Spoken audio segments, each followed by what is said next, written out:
Hello, everybody, and welcome to Synergy Works Giving Tuesday live stream. My name is Madeline, and I am one of your hosts, and I am here with Jill, my co-host. Hey, Jill. We are going to be live streaming today. We are going to be introducing Synergies Work. We will hear from our CEO, Artie, and we will hear from 7 different disabled entrepreneurs, and we will be showcasing their businesses today. So you will hear from each of them, what has driven them to be entrepreneurs, what their business is all about, their experience with Synergies Work, and why investing in the disabled community, allowing people like us to be entrepreneurs, is really important and meaningful for not only the community of disabled individuals, but also the rest of the world. Hello, Jill. How are you doing today? I'm good. How are you, Madeline? I'm good. I'm going to let you introduce yourself. Jill, I want you, or can you tell us a little bit about yourself and what you do in your life and all of that? Good morning, everyone. I'm Jill King. I'm a white woman with brown curly hair and blue glasses. I am a disability advocate and copywriter, and I'm excited to be here introducing y'all to our excellent 8 disabled entrepreneurs this morning. Awesome. Thanks, Jill. And hey, guys, my name is Madeline. I'm the owner of Blue Bear Designs, which is a social media marketing agency. I work with Jill. I'm also a white woman with red curly hair and green eyes, and I'm wearing a burgundy sweater and a string of pearls. And me and Jill work together, and we actually do a lot of the social media outreach that you see on Synergies Works social media platforms. And so we are here today as your hosts to kind of lead this party, and we are so excited to have you guys all here today, and we're so excited to hear from our entrepreneurs. And first, of course, we would love to hear from Artie, our owner of Synergies Work and our founder, and I would love to hear a little bit more about why she created Synergies Work and what drove her to find this mission in her life. Hey, morning, everyone. So excited to be here today, especially with Jill, Madeline, and all of you. Why I started Synergies Work, this is my personal vision, my personal purpose. I'm a parent. I have 2 sons. My younger son has Down syndrome. And 6 years ago, when my oldest son quit his job with the Wall Street and decided to follow the entrepreneurial route, it made me pause and wonder, what if my younger one was to turn around and ask me, Mom, I want to start a business, and where would the resources come from? Who would I turn to, and who would be his mentor? Where would the investments come from? And that was the genesis of Synergies Work for me, to find out how can we bridge that gap, this gap that exists in this world. There are like 2 worlds that exist right here, one for people without disabilities and one for folks with disabilities. In one world, we celebrate entrepreneurship so much, especially in the country that we live in. Entrepreneurship is the backbone of our society, and yet we don't honor, we don't celebrate disabled entrepreneurs. And that's what Synergies Work really does, is trying to bridge this gap that exists between the business community and the disability community. Yes, that's so important. And you are so right. I mean, entrepreneurship, I know is already hard. So if you don't have the resources there, it's just, and I'm so happy that Synergies Work exists. I was so impressed with this organization when I first came across it. I thought it was so cool and so needed too. And you know what? You just said, Madeline, that entrepreneurship is hard, but I think disabled entrepreneurs have an advantage over everybody else. Can you guess why? Why do you think? I don't know. Why? I think they have a unique, innate skill set that they bring to entrepreneurship, which not everybody has. They have the grit, determination, and their skill sets and the innovation and the way of looking at problems and finding solution is extremely innovative, and which we see in the world around us. Things that started out as probably quote unquote assistive technology are today what we use in everyday life. So it's that perspective that I think our entrepreneurs bring to the table, which is very unique. They also bring that persistence and grit, which is so important in entrepreneurship because it is a tough journey. So I think we have an advantage, and data and facts show whatever little research has been done in disability and entrepreneurship, they so show that their success rate is higher than the average entrepreneur. So everything points in their directions for success. Yeah. Yeah, absolutely. And I think you're so right. And I actually had a conversation with another visually impaired friend of mine, maybe about a year ago, about just disabled individuals being in these more, high level jobs in, big corporate jobs or entrepreneurship or in government or in anything like that. And why it's more difficult. But we had a whole conversation about how disabled people really know what it's like to be down in the trenches and need to figure out how to do things normally without having the resources to do it like everybody else. That's Either right. because of, your body not allowing you to, or because society hasn't shaped it around your need yet, so Right. it's just one of those things that I truly agree that the disabled community works a little bit harder to be normal. But what Yeah. is normal, What is normal? And I think the other thing that is very important, which I have seen having worked now for a few years, for any entrepreneur, what is required is a perspective of generosity. What can I do, not just for myself, because that's not what an entrepreneur is. What can I do for others to make it better? And I've seen that because you have seen what it is not to get everything on a platter, many people from the disabled entrepreneurship come from that perspective of generosity. How can I make it better for everybody? And that's the true entrepreneur's secret, or I think the true purpose lies in there. Yes, I agree. That's awesome. That's awesome. Well, I do have some lined up questions for you because I did want to ask you some specific things. My first one for you is, what are some things, because Giving Tuesday is all about, giving back and kind of more of a, in my eyes, at least when I was little, it was always more of a time to give to charity, right? But that's not what we're framing the disability community and Synergies work around. It's an investment. And Absolutely. I wanted to ask you, really, out of Synergies work and your experience with it, what has been the biggest, I guess, return on your investment that you've seen because of Synergies work?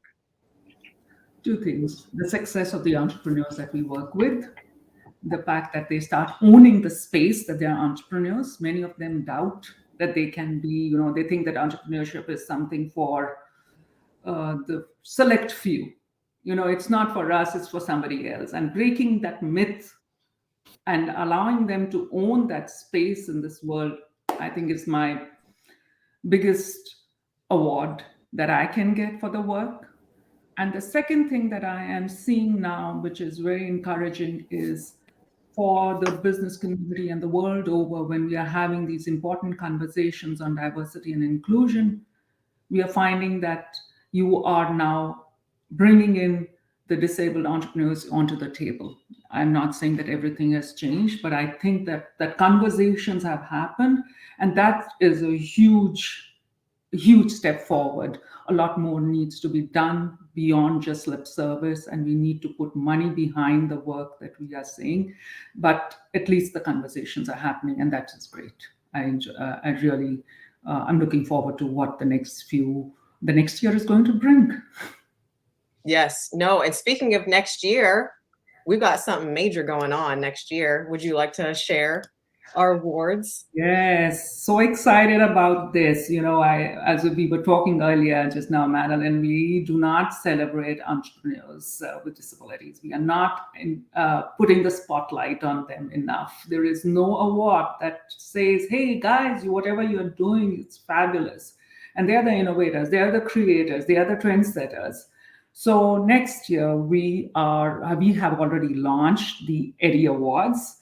And Eddie stands for Entrepreneurs Dedicated to Diverse and inclusive excellence.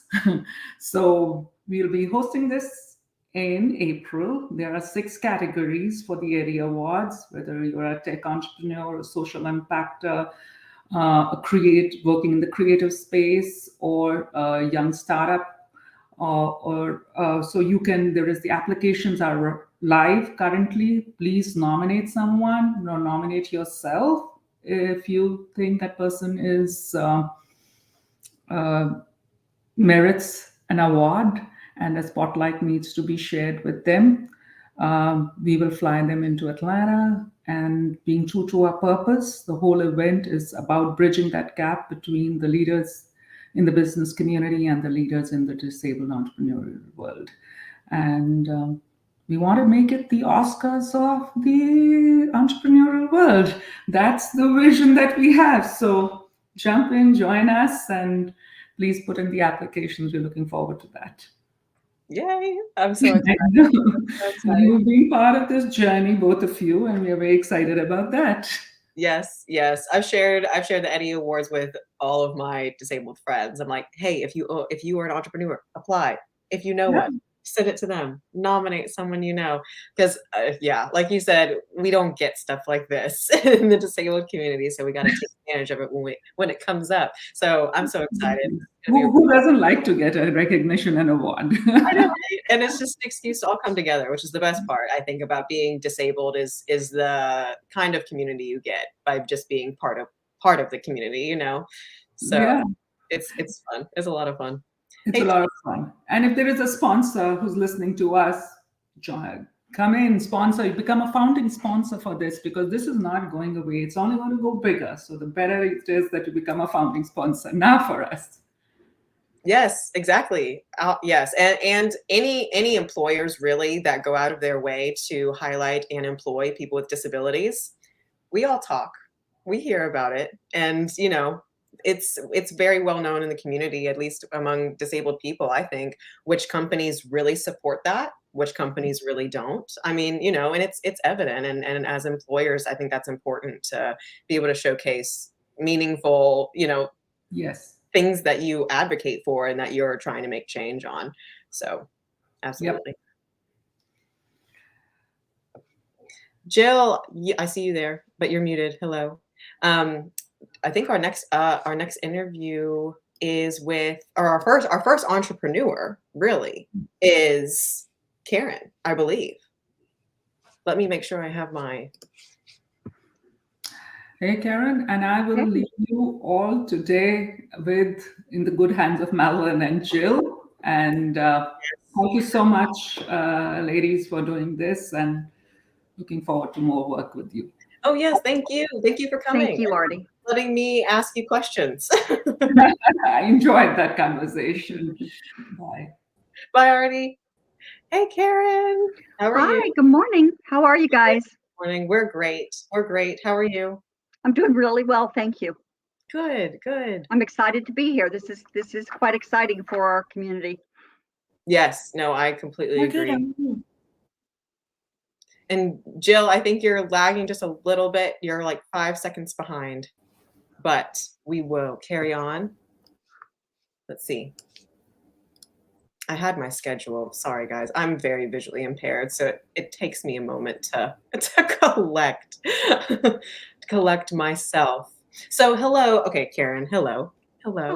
And I would love to hear about you, about your business. I actually have not had a chance to read through your bio yet, so I don't even know what your business is, and I would love to hear more about it. Okay, great. Thank you for the opportunity. My name is Karen Hockman. I'm a white woman with blonde hair, blue eyes. Right now I have on blue glasses so I can see a little bit better on my trying to read. And our business is Beach Road US. We sell luxury beach hats in the in the luxury market. All of our hats are handmade in the USA. We have a milliner that makes them. We use sustainably sourced materials, and our hat bands are interchangeable. One of the things, my business partner and I, we grew up together in the Florida Keys. So we grew up as little kids running around the islands, doing all kinds of things out in the sun that Keys kids did. And the hats that we wore were sometimes even made of palm fronds that friends would make for us.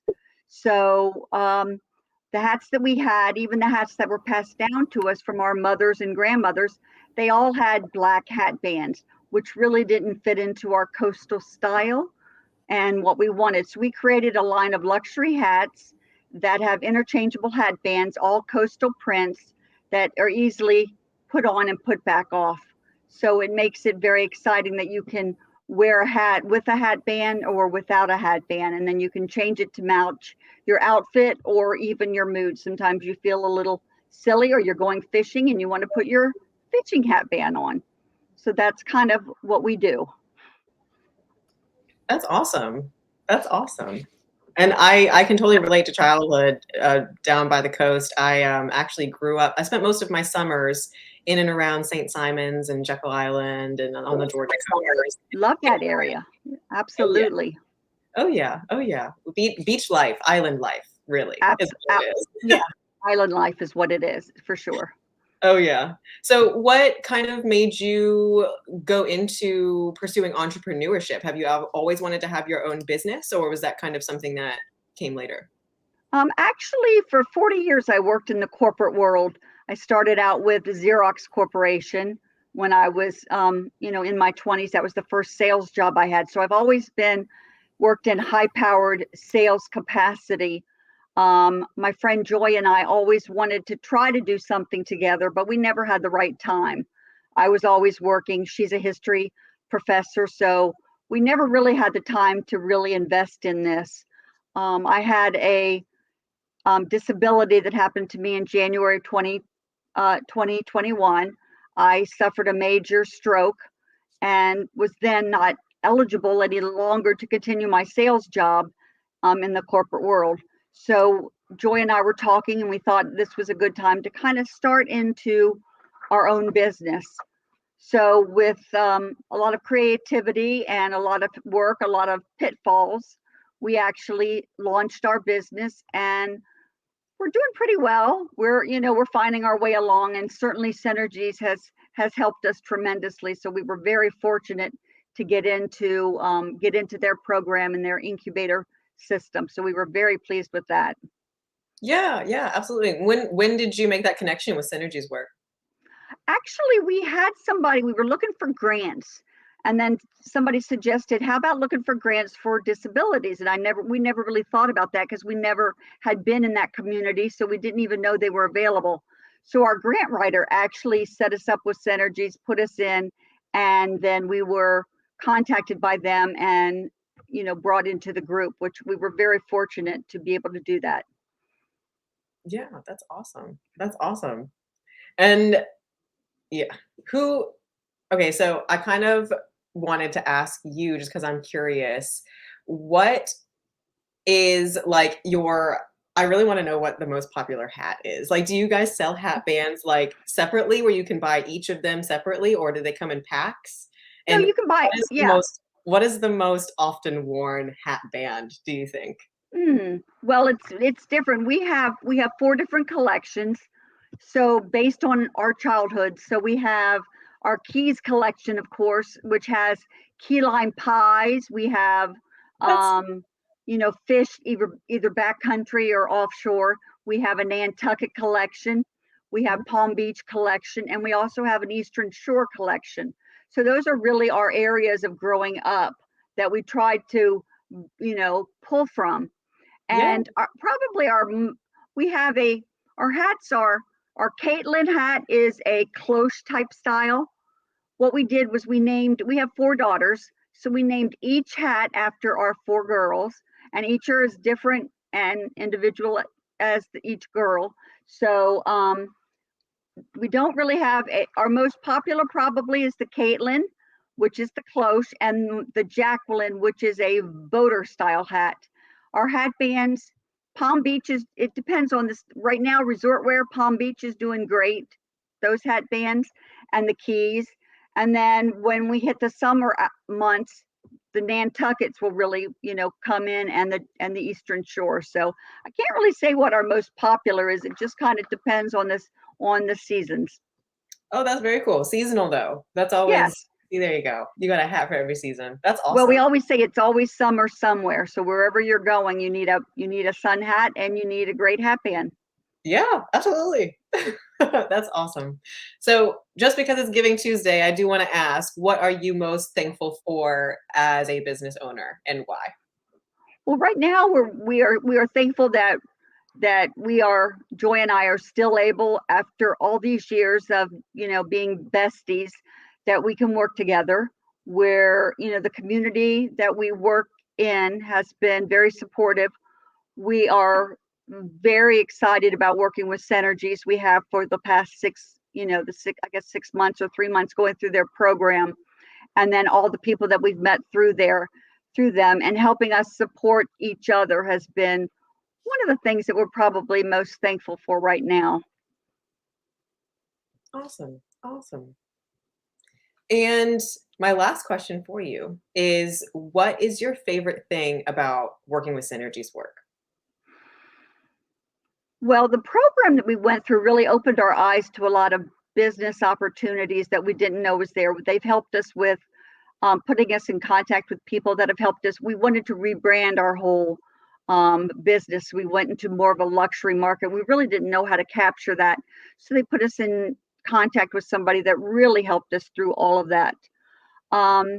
So that was huge. And then meeting the people, working with, Artie and Shlok have been instrumental in helping us just move our business along.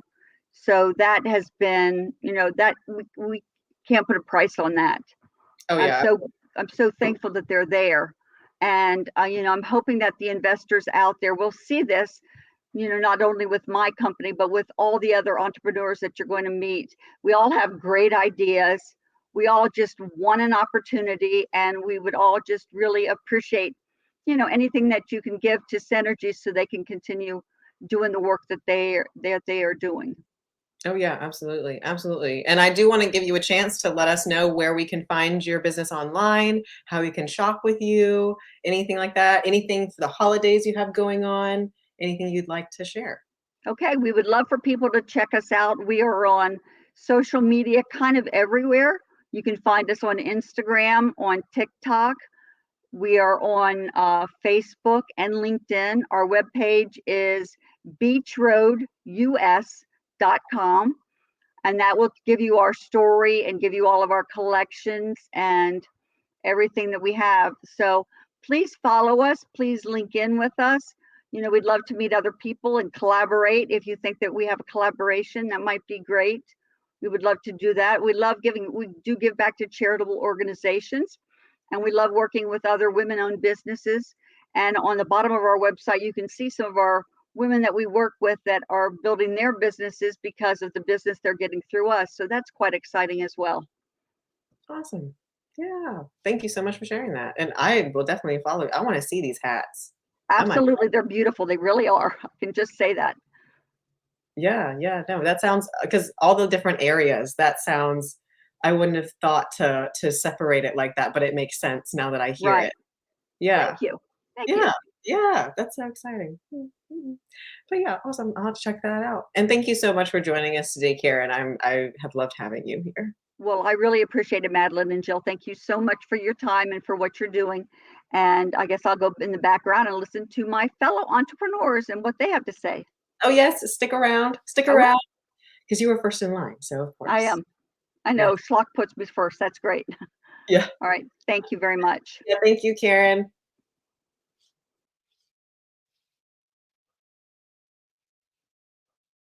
Hello, Artie. You're muted. I cannot hear you. Right. There we go. There we go. So we are back together again, Jill and Madeline.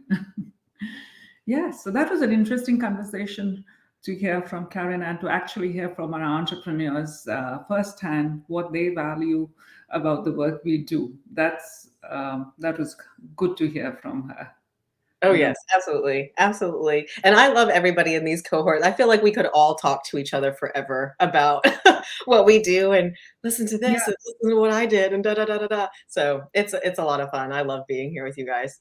No, and that's the beauty of Synergies work, is the interactions that happen within the group. You know, we say that in the I2I program, we have fabulous speakers who are business leaders, subject matter experts, and they come and talk about a particular topic, and you're so grateful to them for that. But then there is also that synergies that happen within each other, you know, where someone opens the door, and the connections that happen within the group. So every month we do what is called, we call it a reunion kind of a thing, where all the I2I past entrepreneurs are come together, and we are trying, and we see that cross pollination that happens in the group is extremely exciting to see, because uh, they are there to help each other. They are there to open doors for the other person, and that's the synergies that happen. Is exciting. Very good to see that happen, and that's the entire purpose, is to build that community there, and that's where we invite. The next few months we are asking people to join in and hop in and become a member of Synergies Work Learning Hub, where you will find these kind of resources, but you will also find a community of entrepreneurs who have committed to supporting others who will be walking their path. Absolutely, absolutely. And that's one of my favorite things about just the disabled community in general is the almost family you find inside it, you know, and I feel like every time we get into groups where there's an opportunity for a group of disabled people to come together and share ideas, there's always good things that come from that, you know, and every time I've been in a group or situation like that where I've really been able to form meaningful relationships with people who understand what it's like to not only be disabled, but even, you know, even further down where I have a group of visually impaired and blind individuals that I actually got my guide dog with. We all graduated and got our guide dogs together, and that was a relationship that I still have. Like we talk to each other almost every week, and it's been 5 years since we've seen each other, you know? So but those kinds of relationships that we form through opportunities like what Synergy Work does is Right.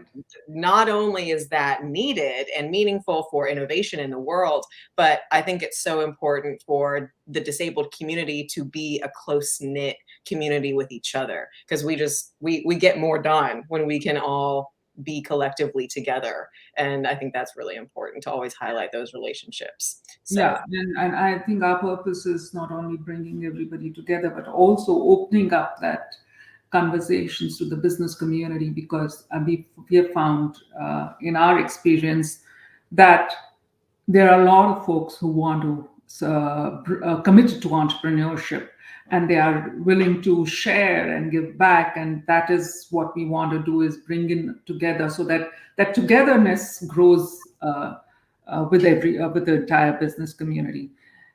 You were a part of our speaking engagements in the last cohort, Madeline, and I'm using this time to share with you that you made a huge impact on the cohort. good. And something about when we met initially that really stuck to me was, you are blind, you're visually impaired, and you are a creative person, right? And you said that is an advantage for you, right? I would love for you to tell me again why you thought that was an advantage to you as a creative designer. Yeah, I thought, well, from a business perspective, when you hear a blind person say, "Oh, I'm an artist and a graphic designer," a normal person would be like, "That doesn't make sense," which automatically makes it more impressive. So, Yes. you know, there's that. But, you know, I really think that today in 2022, our digital platforms and technology have been created in a way where you can be visually impaired or blind and still be able to use a computer and a tablet and an iPhone and use social media and things like that. We have alt text, we have screen readers, we have, a lot of technology. Even just the basic functions that come with an iPhone is Right. so amazing. And so having that and knowing that I can use technology to my advantage to formulate art on a screen, don't ask me to pick up a paintbrush and literally paint on a canvas, but I can put together something pretty great on a computer screen, right? And so that's something that I think is a market we have not tapped into as blind people, because we do also use social media. We do also go to art museums, and we go to plays, and we go to concerts, and we go to, we do all the things that everybody else does. We just do it without as much vision. So there needs to be some sort of outlet where, at least, even if it's just me and Jill, there's one social media agency out there that's really highlighting advocacy and accessibility to disabled people in the digital world of social media, because we don't think that disabled people use social media or go out with their friends or go to the movies or do, that the able-bodied world doesn't imagine us inherently in those kinds of social situations. And so it's really important to me as a blind person, who I think I live a pretty normal life compared to everybody else, Life. that we are in those areas, that we do these things, that we have these jobs that maybe you would initially think is impossible for a blind person to do. We do it every day. We do it sometimes easier than our sighted counterparts. If I had $1 for every time someone told me, like, oh, I could never do that, I could never create that, and it's like, well, I did, and I did it blind, so but it really just opens people's minds to what people are capable of doing. And Yes. it kind of makes me laugh when people are surprised that I do graphic design as a job, but it's also kind of like, yeah, I do. Yeah, and you're right, that's impressive. So, it's kind of nice to have that, but I really wanted to do something in my life that I could obviously make money from, but I was also impacting my own community in a positive way, where I was showing the world that, no, I'm not going to do X, Y, and Z, in spite of being blind. Like, I've had so many people and doctors tell me, like, oh, you can't do this, you really shouldn't do that as a job, or maybe you should try this. And it's like, I'm not going to let my eyesight hold me back from what I think I want to do, and something that I know I'm good at doing, regardless of how much sight I have. So yes. This very energy is worth celebrating. I just love it because, yes, you're right. Sometimes people like to put you in boxes because you have a label, and you have just blown that box away. And I think part of the journey for me also is sometimes people put you in that box, and they are trying to put Angad in a box, and we want to break that myth and say, that's not possible. So just to share a little, since we're in this mood, Jill, I want to come and talk to you also about your journey in a minute. But here I will say, like, Angad has Down syndrome, and there is a chosen path when you have an intellectual disability, that you are only going to X, Y kind of a jobs. And it has been his journey and our journey with him to see how he breaks that myth, breaks that ideas. So he's a black belt in karate. He's an artist. He's going to the Ideal program at the GSU, and he is the owner of 2 businesses today. So he runs his own business, which is organic teas, chaiho.com, and he is setting up his own tech platform that will allow people with disabilities to make their independent decisions. So, breaking it down into steps, which all of us can use. If we had, I need to do 3 things to get my job done, and if it comes in my on an app on my phone, then everybody is independent, not relying on support staff, or relying on them only when we need them and when we want to, and not getting directed by them. So that's exciting. That's interesting. And we see so many people like Angad come through our program who are changing the dialogue today. So I love that spirit of yours, Madeline. You go rock, girl. You rock. Thank you. Thank you. Yeah, and I am a firm believer that the majority of the community feels that way, and we just all want to have our platforms to show our skills, and it's always better when we allow people with differences to elaborate on their skill set and their strengths.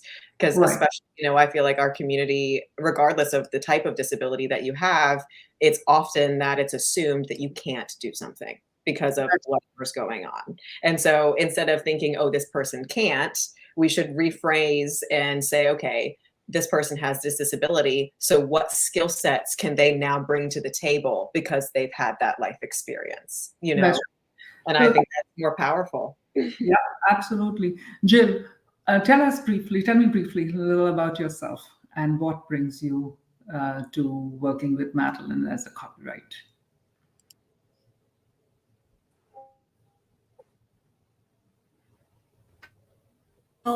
Um, I think we are experiencing some problems with Jill's voice. I just want to. Yeah, so let's take a 5-minute break. That's what our producer is telling us, and we can share what Shlok, would you like to share? What are we getting as donations till now, and what's happening next?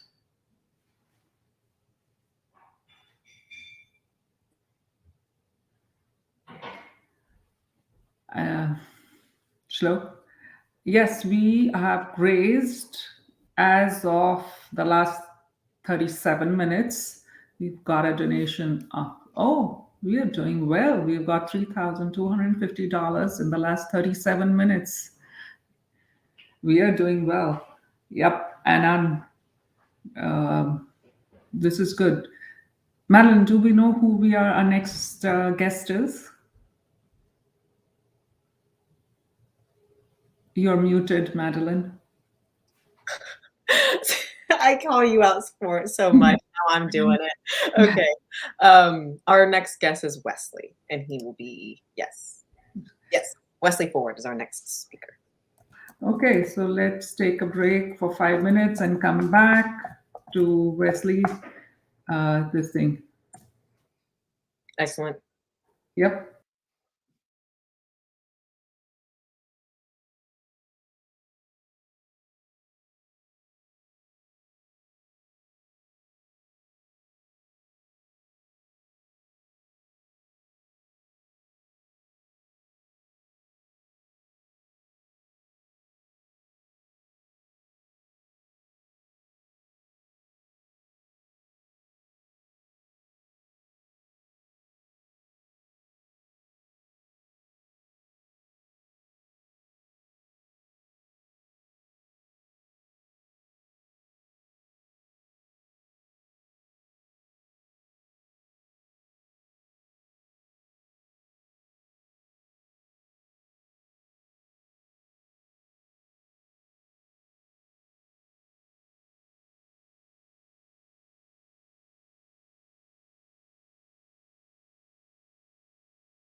Hello, guys. Hi. Good Hey, morning. Wesley. How are you? I'm fine. Good. Good. I'm glad you're here. And I wanted to start off your interview a little bit with you telling us about yourself and about your business. Okay. Thank you for having me here today. I am Wesley Ford. I am a self-advocate with Down syndrome, and I live in Jackson, Georgia, right outside of Atlanta. I am the proud owner of Hunker Down Wolfpack Dogs.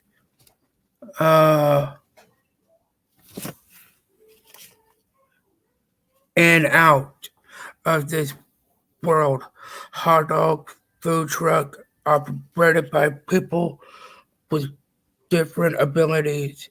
If you want in out of this world hot dog, then you need to try my Hunker Down Wolfpack dog.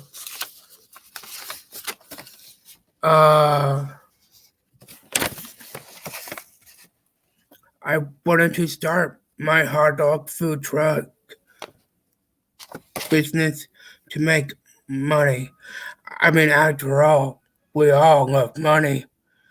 No, I wanted to do something to help my pack members stay busy and contribute to my community. I wanted to show that I have Down syndrome. Down syndrome doesn't stop me from living life, and I love money. Next. That's it. That's awesome, Wesley. That's awesome. I wish that I need to come see you because I am a hot dog lover. I love a good ballpark hot dog, so I need to come see you. But I would love to hear what kind of inspired you to start a business like that. Are you a hot dog lover too? Is that kind of what you just chose to do, or what inspired you to do that as a business? I went to New Orleans, and I inspired by somebody else that had the same business. Similar business. So in New Orleans at the In convention, New Orleans convention, you met somebody who had a similar business. I met somebody that had the same business. And so at that time, we were looking for different ideas and had tried different opportunities and different products. And Wesley said, hey, everybody likes a good hot dog, right? That's right. Okay. And That's so right. we started off with the hot dogs. Awesome. Yeah. That's great. That's great. So what connected you with Synergies Work? Was that kind of before you had your business, or was that after? We started with Synergy Works before.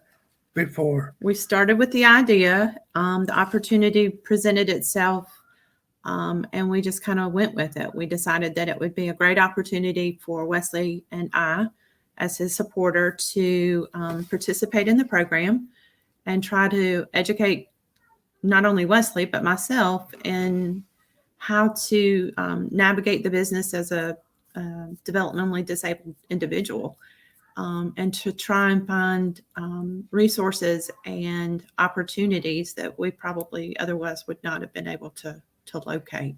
Mm-hmm. So somebody gave us the information, passed the information along, and we just pursued it with Artie and Shulk, and Wesley was chosen to participate in the last session, and we walked away with valuable information and resources, right?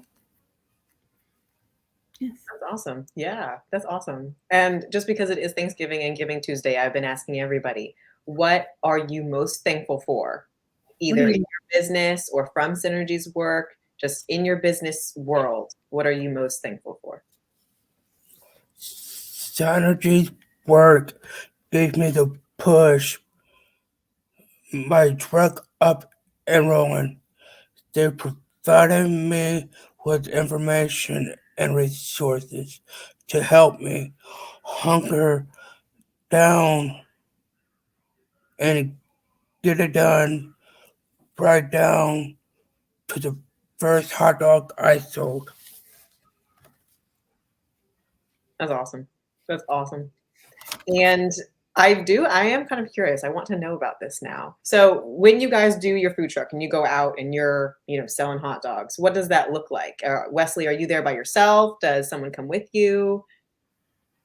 I had somebody come with me. So we have mom and dad are always there, right? Mhm. And then Wesley's support person is there to help us out as well. We have incorporated a couple of other special needs individuals that are in the Wolfpack. Wesley and a group of friends have named themselves the Wolfpack, and they consider themselves the pack. And the pack runs together, do things together. And I think we discovered that the definition of a pack was a group of individuals who were similar, but yet had their own differences, but remained neutral in their friendship and encouraged their friendship and grew together, right? So we have those individuals that come along with us and help us out. And we just want to show our community and the area that we live in that individuals with developmental disabilities can be business owners and can be productive individuals in the community and give back to the community. And so just because this is our first 60 days out doing this, we have different goals and different plans to implement over the next year to find a couple of different nonprofit organizations to give back to that spotlight and help other individuals with developmental disabilities. And then to support and promote Synergy Works. I mean, without Synergy Works, we wouldn't be where we are today. We would not have gained the knowledge nor the information and the experiences that Wesley's had. So we're very much appreciative of Artie and Schultz for providing us with those opportunities and the valuable resources that they continue to provide for us. We've never reached out to either of the two of them and asked for a suggestion or help or even just proofread something. Just say, yay, you're on the right track, or you're so off track, you don't know what you're doing. And they've always given us that valuable feedback. And we've learned that sometimes constructive criticism is the best criticism and the best knowledge that we can get. So we leave it to them, the experts, to provide us with the direction that we need to go.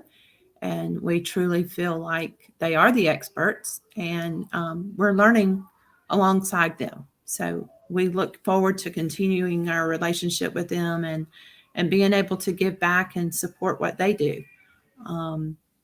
We were proud to be a part of it, and we haven't said to Artie or to Schultz yet, but one of our fundraising ideas was to sell logos to different entrepreneurs to have their logo on the truck, and just so that it brings awareness and maybe a little bit of conversation about what those opportunities or other vendors may be.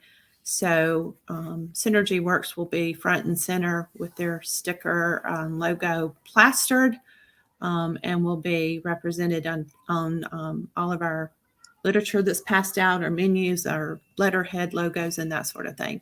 And that's just our way of being able to give back and support them as well. As we often say to individuals, it may not always be about money, but you can always give your time, and you can give your suggestions and other opportunities. In-kind value or in-kind donations mean a lot as well, as much as money does. So Synergy Works will have a prominent place on our trailer, and Good. no, and we will be able to push Synergy Works and ask that individuals and corporations support Synergy Works so that they can continue to support individuals such as Wesley. this is turning out to be a truly thankful week, and we're so grateful to you, Wesley and Mom, for doing this and giving us this shout out. Just a question for you, Wesley. What do you want in the next let's say in the next 3 months? What are your business asks from the community? What do you want to do? Which will make it.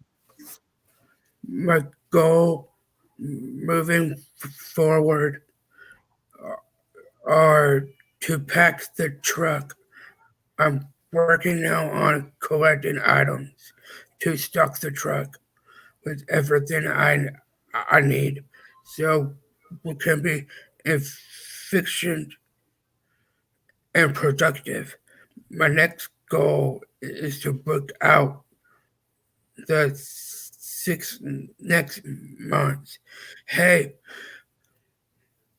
why stop there?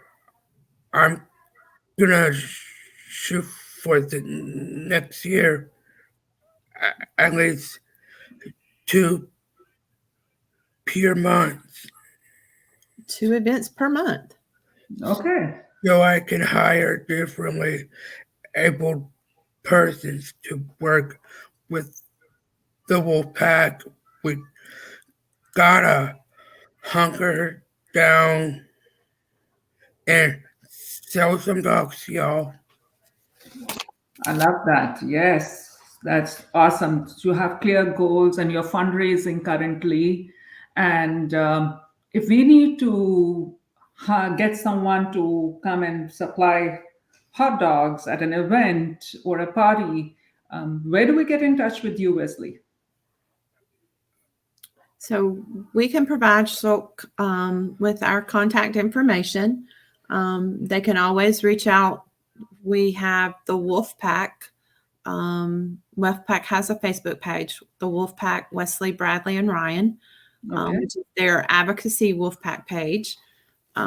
We are still waiting on our website to be up and live. So in the interim, they can reach out to Wesley on his personal Facebook page, which is Wesley Ford.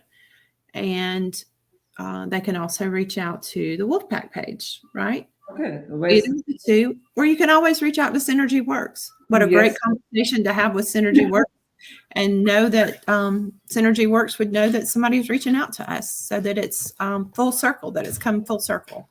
Absolutely. Yes, please reach out to him, because I bet they're delicious. Wesley, one more question. There are other places also you do a lot of other advocacy work in the state. Tell us a bit about that. Advocacy. Mm-hmm. Yes. Well, advocacy has changed my life forever. I would have done it without Synergies Work. And that's how I know. What do you do when you advocate? Where do you go? Around the world. Okay. In 80 days. So the capital.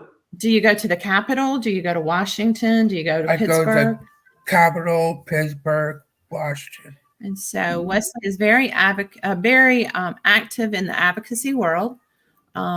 He does a lot of public speaking to bring awareness, not only about Down syndrome, but about different issues that individuals in the disability communities are faced with. Staff shortages are one of the biggest things that we're concerned with. Just one of the things that we're concerned with at the time. The low pay scale for those individuals, and securing individuals to work in this population or in this field. And so it starts with those grassroots efforts and putting your feet to the pavement and going and shaking hands and bringing awareness. If our legislators don't know, they can't help us. And so Wesley is very vocal. Wesley, is there a committee that you sit on, a board that you sit on?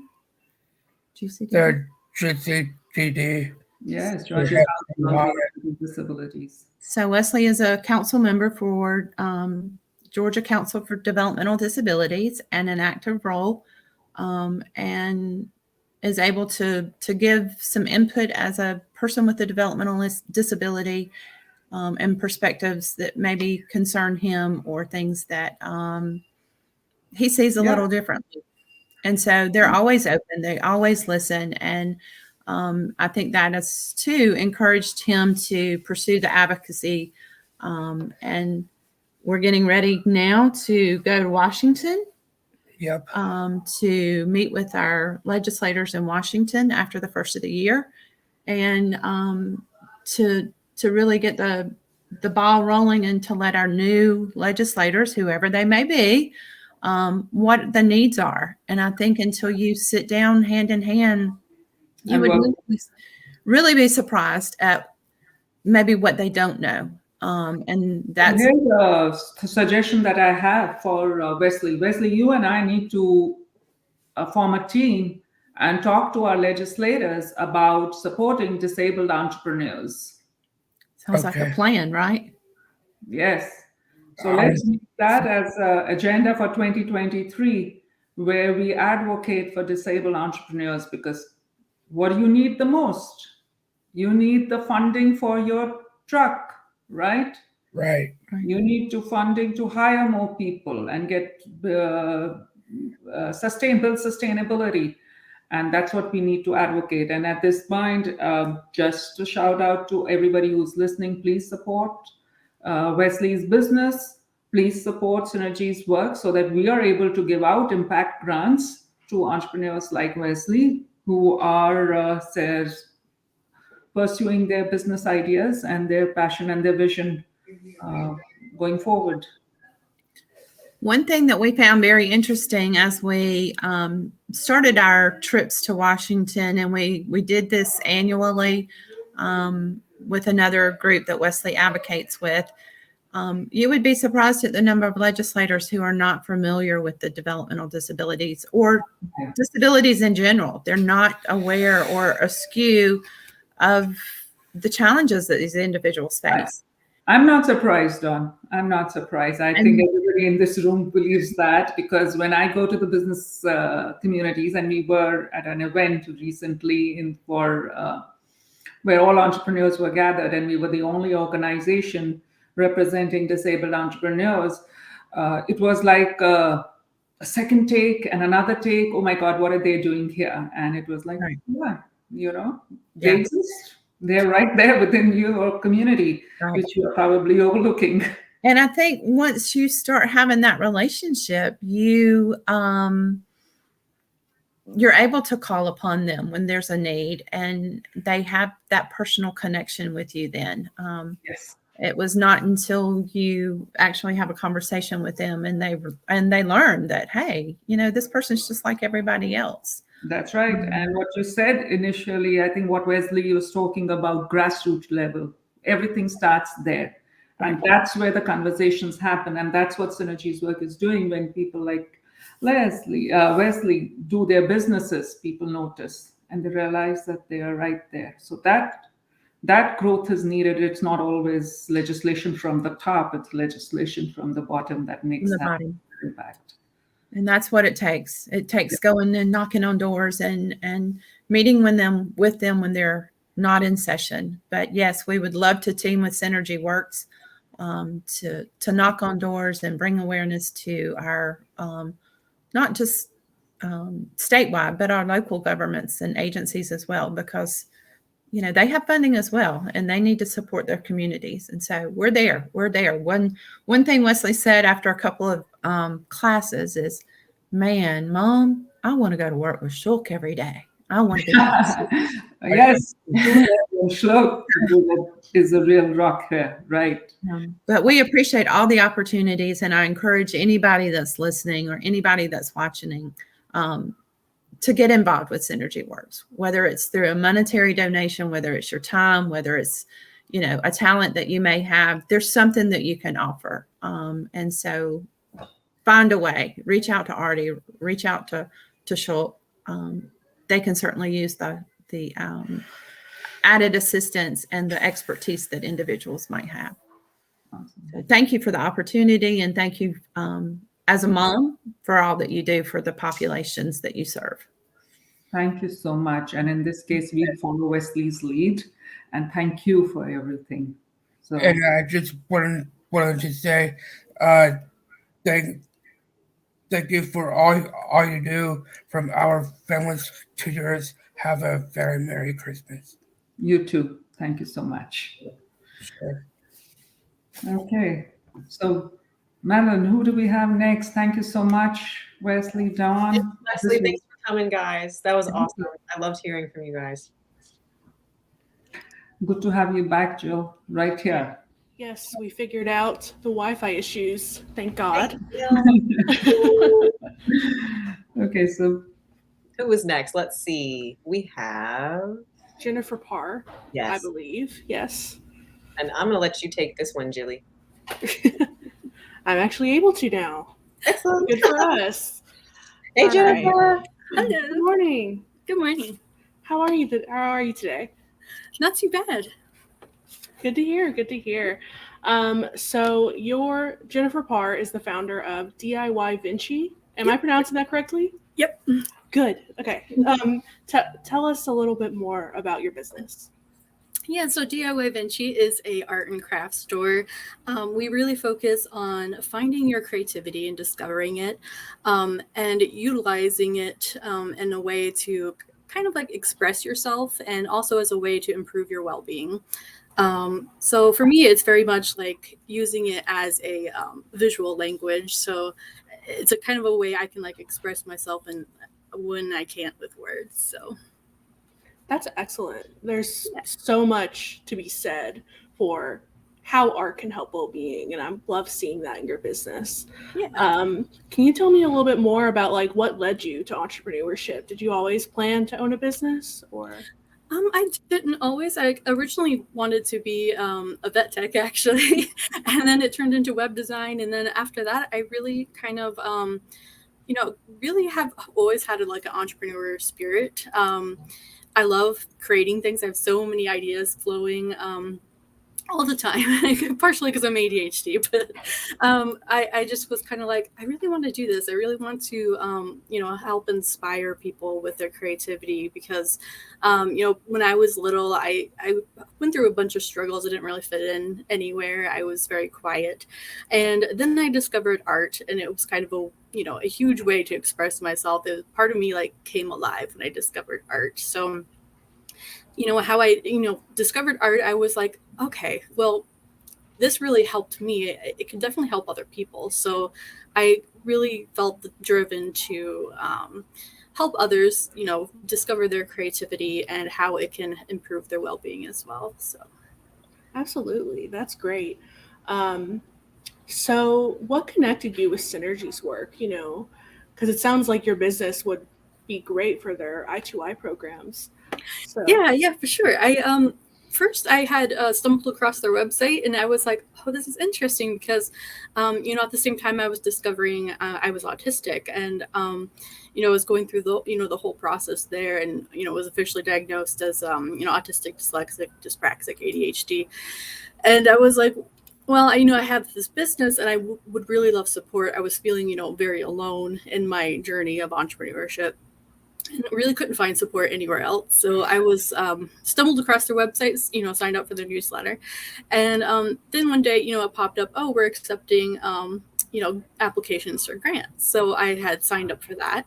And then through that, I actually found about their I2I program. So from there, I was actually accepted for the latest I2I cohort and went through the whole community class there, and it has been a great experience, just getting to meet so many people, networking with different people, hearing about other disabled people's their businesses, and it's been a fantastic experience. That's great to hear, because I know becoming disabled or like learning about disability later in life can feel very unsettling. Yeah. So finding that community, I know for me, that's been the most comforting thing about becoming disabled later, is finding that community.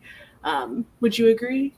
Oh yeah, for sure. I was like, oh, I feel like I finally found my tribe, because my whole life I'm like, well, I don't really fit in here. Nothing makes sense. And then I'm like, okay, these people get it. I found, the whole autistic community and other disabled communities. And I'm like, I was going through the same thing. I feel the same thing. I can finally relate to somebody, and and then they relate to me as well. So I've been, more open about sharing my story and advocate online for autistic community as well. So That's great. I love to hear that. So I guess with your business, what are you most thankful for this Giving Tuesday when it comes to your business? I'm just thankful I've been able to get it off the ground. I started about 6 years ago, and I was kind of like, I was going to start very small. I started with the crafting kit aspect of it, because, when I had met some people throughout the years, they were like, oh, we love your creativity and we wish we could be creative too. And I was like, well, you can be. I feel like everyone is born with creativity. It's just a skill that needs to be, learned and nurtured over the years. And if it's something you're passionate about, it's great to get into that type of thing. So I decided, well, how do I help them to get into that type of thing?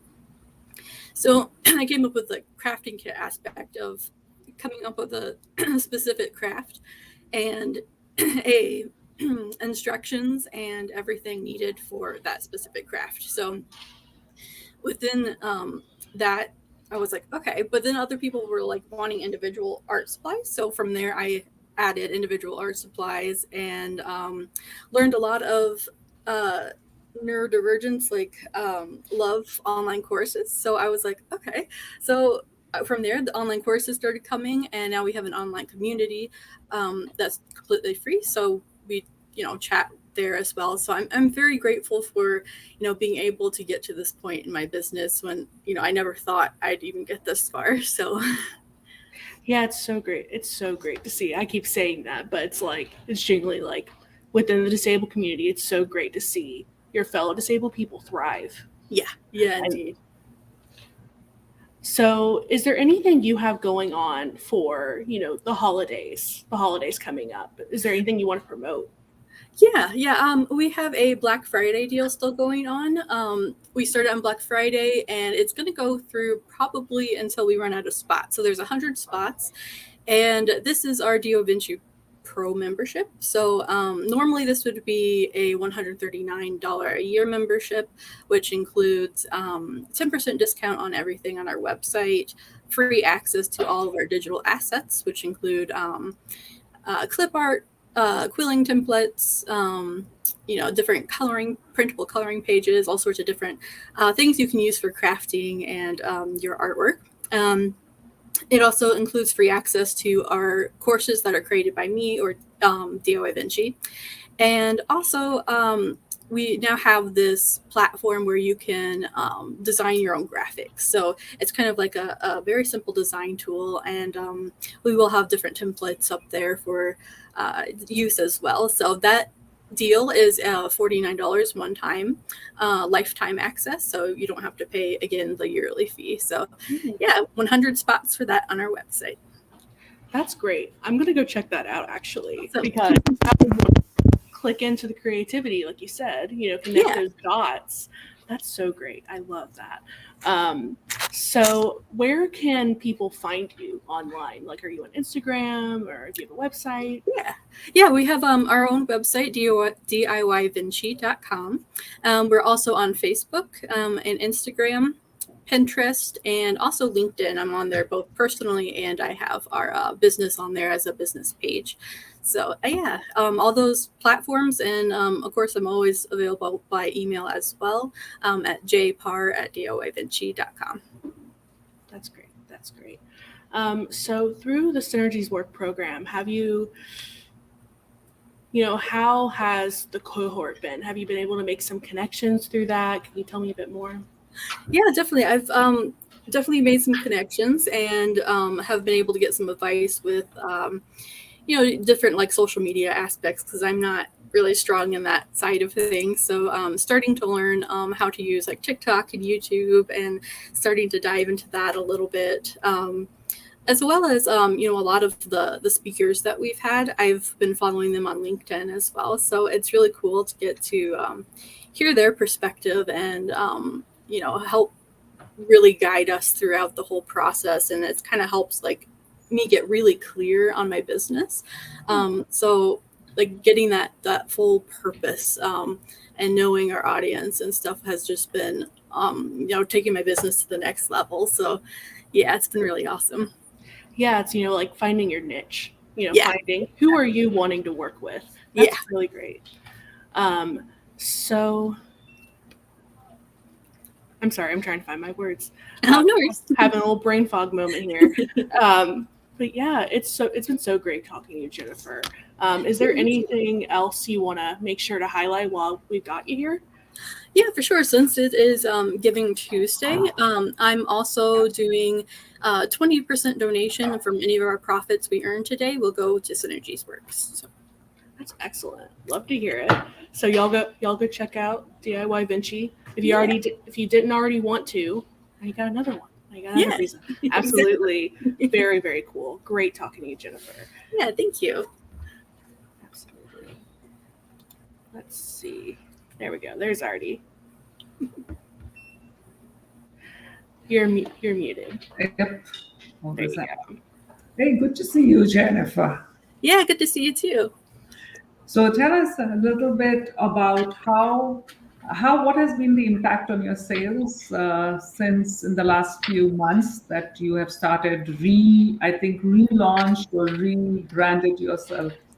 Yeah, it's been a little slow, but it's starting to pick up a little bit, and I'm definitely like finding ways to be more intentional and authentic, and really just kind of like, okay, so this is like my business, this is my audience, and I know who I'm reaching now. So it's been kind of trying to like tailor it a little more to get those reach the people that I've really been wanting to reach the whole time and connect with them. So I'm definitely working on building our community and building relationships, and also like business relationships and partnerships as well. So awesome. So if I were to ask you, what is your North Star? What is your North Star? Where do you want to see yourself? 10 years. 10 years? Okay. Yeah, definitely. My big dream would definitely be to open up our own retail areas. So like in-person stores where people can come in and not only just shop for craft supplies, but also participate in, mini classes, having people in there demonstrating how they use their creativity, and just like more of an experience with people and connecting with people in your community. That would be amazing to see someday. So currently you are online, you're virtual, but what you want to have is a physical location where you can provide the same services. And is that correct? Yes, correct. And you're based in which part of the country? I'm currently in Peoria, Illinois, but I would definitely love to make it a nationwide thing. Like you just it'd be awesome. Yeah, so let's start with one location, right? Yeah. And let's put it on your map on what you want to achieve, and break it backwards on what steps you need to get there and what you need to do so that it doesn't remain a dream but an actual vision that you're working towards. Yep. So if I were to ask you, what would you like the audience to learn? What would make that difference to your business and to the entrepreneurial world, disabled entrepreneurial world? What would that one thing be that you will ask the audience to do? I think definitely just one thing would be like sharing about our businesses and interacting with our businesses. It's so hard, these days to get noticed, and especially as a disabled entrepreneur, our voices tend to get lost. So I definitely think sharing and uplifting our voices is a huge aspect of helping, as well as financial donations. That helps tremendously. My business is currently in a lot of startup debt, so getting help with that aspect would be a major help for me. So yeah, absolutely, I totally hear you. There is so much of chatter, there's so many other entrepreneurs. How do we ensure that the small entrepreneurs get their place in the sun? Yeah. Right? Yeah, exactly. Okay, So are you part of the Learning Hub for Synergies Work? Yeah, I am. Could you tell us a little bit about what you found at the Learning Hub, Synergies Work Learning Hub? Yeah, sure. So the Learning Hub, if those who don't know, it's very much like a social platform where all of us entrepreneurs are connecting, or even if you're not an entrepreneur, you can come and interact with us and ask us questions there. We have our own profiles, and from there, I've been kind of like posting a little bit behind the scenes things, like different things I'm either struggling with, or I have questions or can answer other people's questions.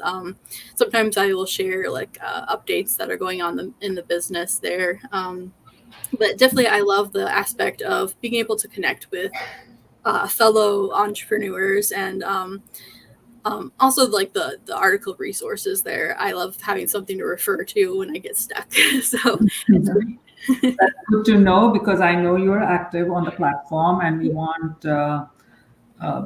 It's actually a platform which has been created by disabled entrepreneurs, putting in their articles and their videos. And Jennifer, we invite you to write about a business perspective that you bring to the table, so that others can learn from you.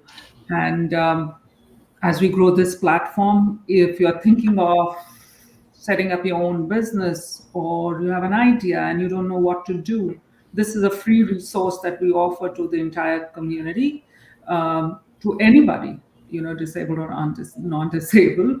But it brings a unique perspective. And for that reason alone, I think what you mentioned, Jennifer, having building your own tribe, you called it, Yeah. is so important. And hopefully that this is the platform that makes that happen.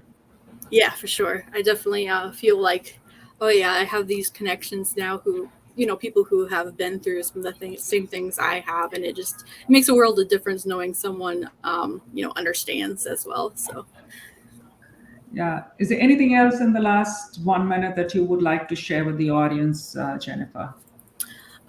Just that I'm very grateful for everything Synergies has done, and I'm so excited that I was able to be a part of the cohort and meeting everybody, and no one else has like taken the risk on me, so I was very grateful for that. I can tell you it was a safe risk for us. And we so appreciate everything that you bring to the Synergies Work family. Thank you. All the An best. excellent investment, one might say. I like that. Saying that, definitely an excellent investment, and we are so grateful to you. So, hey, we'll take a break just now, and if you are tuning in now, don't miss joining us for the next session. We have raised about 3,400. The money that we are asking, it's an investment which will go out as impact grants to our entrepreneurs. It will go out as free registration for our entrepreneurs. And it will go out as to our Eddie Awards that we are already launched and celebrating disabled entrepreneurs next year. And it will allow us to bring in fly-in entrepreneurs from across the country for this ceremony.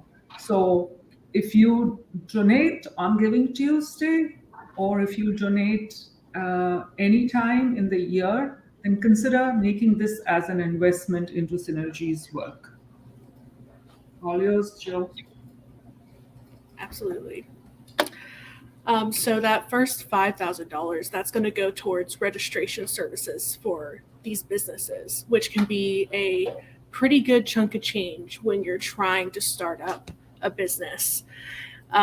Which, as we know, being a disabled entrepreneur, there are a lot of barriers when it comes to these small things like registration services. So get donating. We would love to see you invest in excellence this Giving Tuesday. And I believe we are going to take a short break now.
Hello, everyone. So we're wrapping up our break, and up next, I will be interviewing Dan Parker, who is the Blind Machinist, and also known as the fastest blind man in the world. Hello, Dan. How are you? I'm doing great. How are you doing? I'm good. So tell us a little bit about the Blind Machinist and what you do there. Yeah. So my whole life, I was a machinist, a welder, and metal fabrication. And in 2012, I went blind from a drag racing accident at 175 miles per hour. And I was in a couple weeks when they brought down the crane and swole, compressed my optic nerve, and I was 100% blind for life. Immediately, I thought that my two loves, metalworking and racing, was over with. And 6 weeks after coming home from the hospital with my right arm stuck straight, I lost 33 pounds.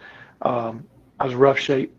I just went out in my shop one day and I told the fellas that I was not going to let blindness take away my passions, and I was going to run my milling machine. And I did some simple shop operations that day. And soon afterwards, I built a motorcycle and became the first blind man to race the Bonneville Salt Flats.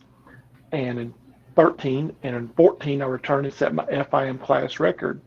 Well, by that time, I was enrolled at the Louisiana Center for the Blind, a 9-month adult training program for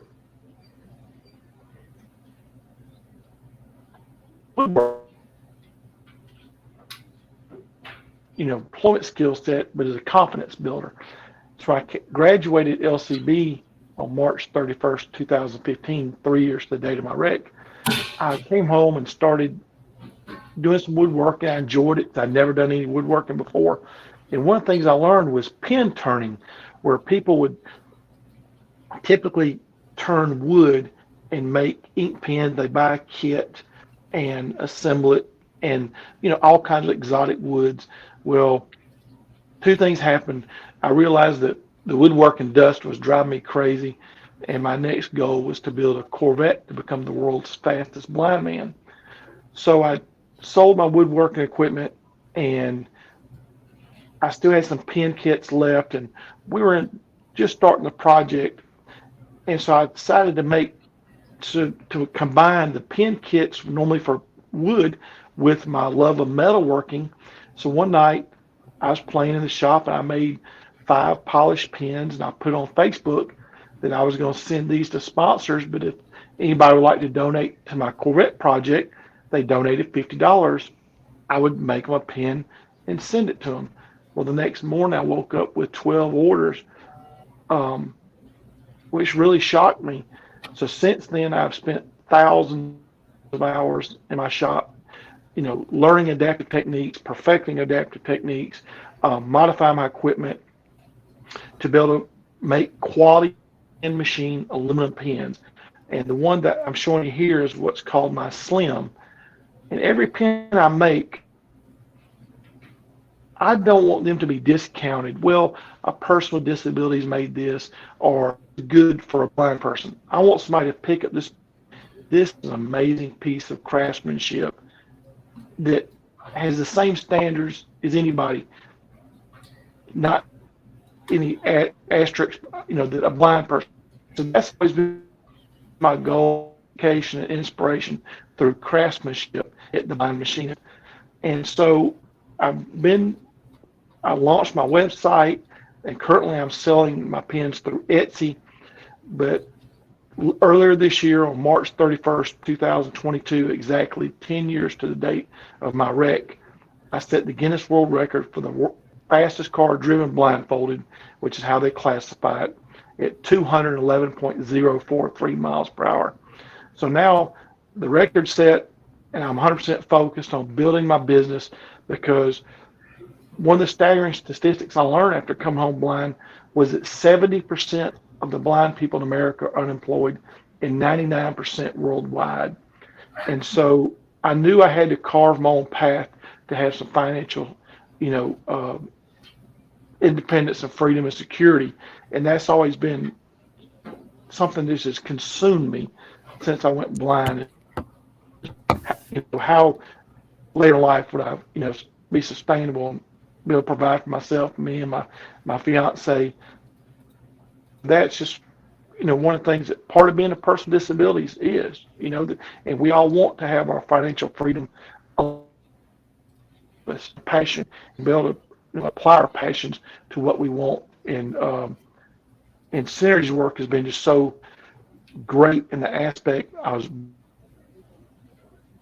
applied for the program and accepted, and just some of the fellow people like Wesley and everybody that you've met today, they provide us energy. We all feed off of each other to let everybody know that we're all in this boat of person with disabilities together, but together we can help inspire each other to go for our passions and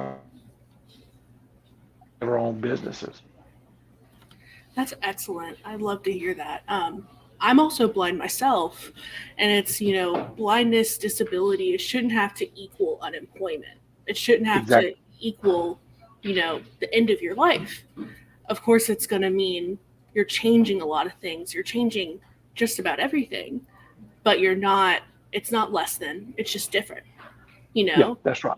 Yes, absolutely. And I love hearing that about, your pins and setting the world record. I would love to check out some of those pins on your Etsy. Yeah. Where can someone buy these things? So my website is theblindmachinist.com, and it'll link you through to Etsy. We're in the process between now and the end of the year. We're going to keep the pins the same price they have been, even though a lot of my parts have gone up, shipping's gone up, everything. But the first year we're going to have to make some price changes, adjustments.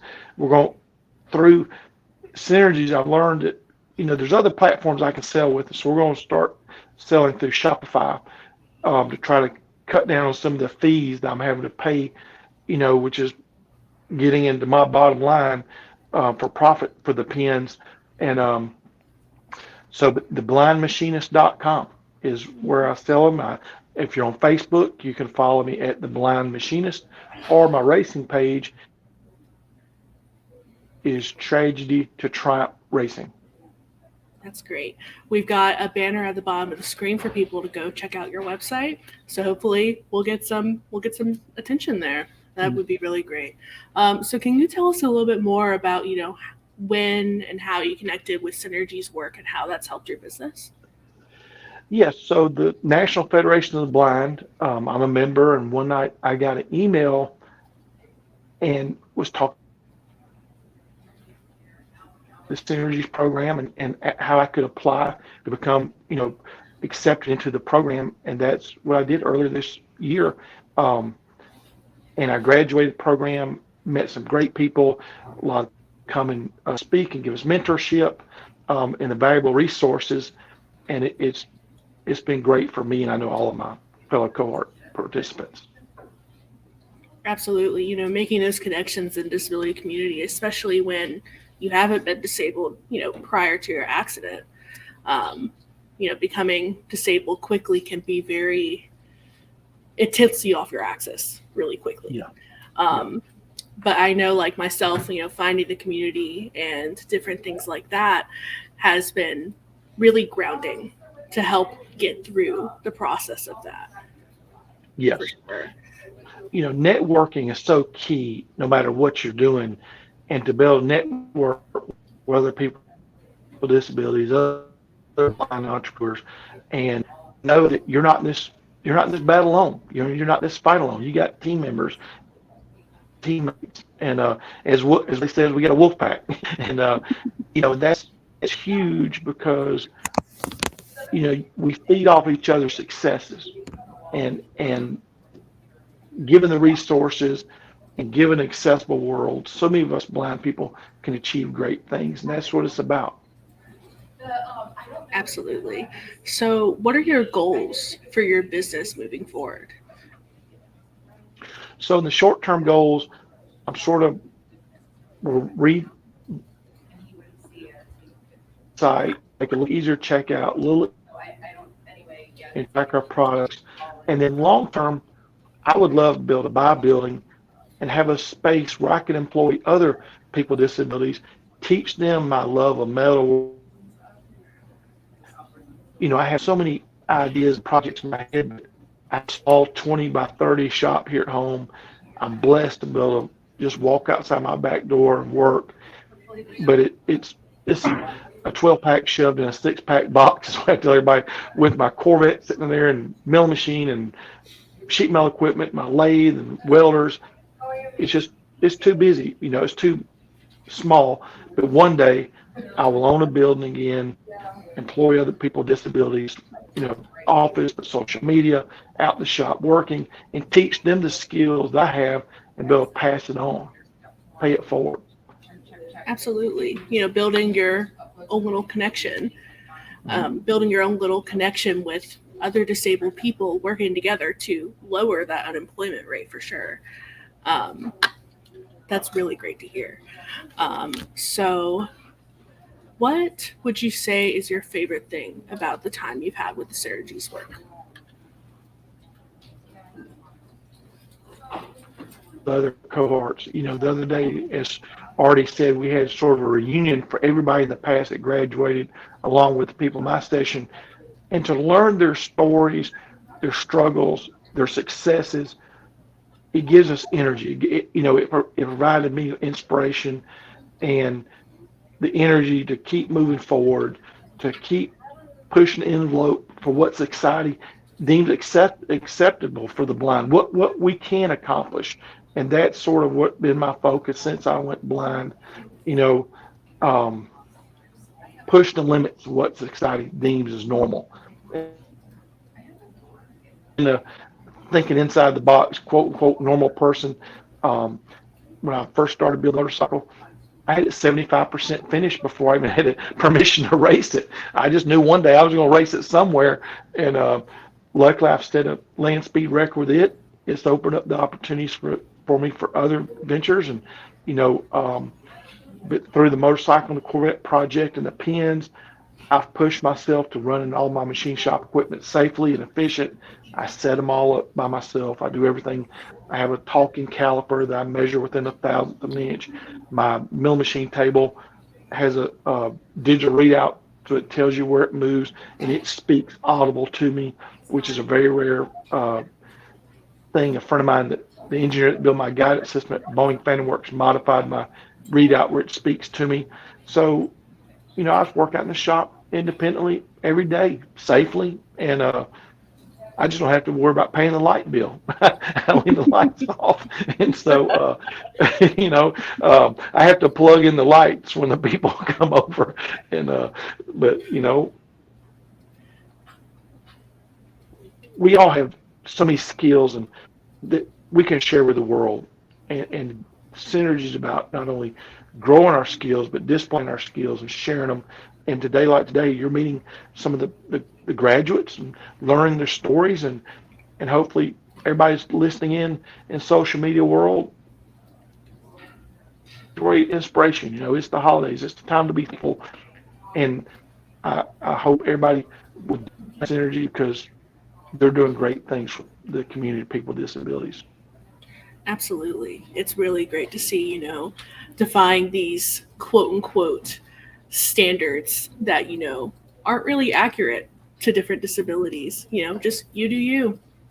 We're breaking barriers together. Absolutely. It's so great to see. So would you tell me a bit more about what it was like to, break that record? What was that experience like? I started building 2017 and 2020. I was on Jay Leno's garage, and the first time I took it out, I went 150 miles an hour. And then COVID hit, so I just, really thought it was going to be a long time.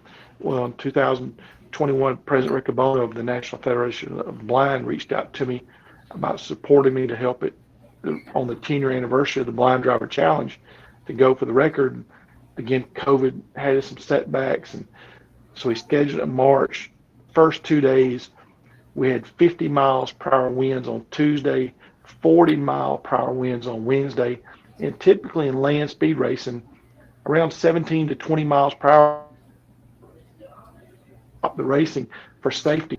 Well, we had the spaceport in New Mexico rented for 3 days, Tuesday, Wednesday, Thursday, and On Wednesday, I think I went 187 miles per hour with a 40-mile-an-hour crosswind, and the speed traps were only wide. The runway's 150 feet wide, but the speed traps, the target I was having to, put the car through was 30 feet wide with a 40-mile-per-hour crosswind. We were having battles with the car.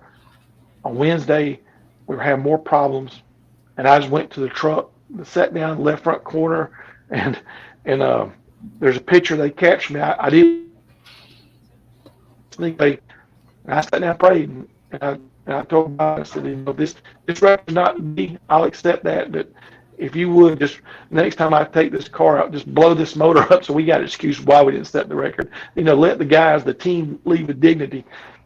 The next time I got in the car, I went 205 miles per hour on a test pass, and so we brought it back to the pits. And I made the call to make some shock adjustments and a few things to the steering that I was having to fight it a little bit too much. I felt the clock was running out. Our lease was up at 5 o'clock. I think the first record attempt run was at roughly 3:30. And to set the Guinness record, you have to go one direction, and within 1 hour, you have to turn around and go the opposite direction. So if the wind is helping you one way, it'll hurt you the other way, and it averages out. On my primary run, I went 210 and some change. And on the backup return run, I went 212 and some change. So that set the average for the two-way speed is 211.043 miles per hour. And we brought that record home to America. It was held by Mike Newman in England at 200.5. And Mike and I are friends. He's a true English gentleman.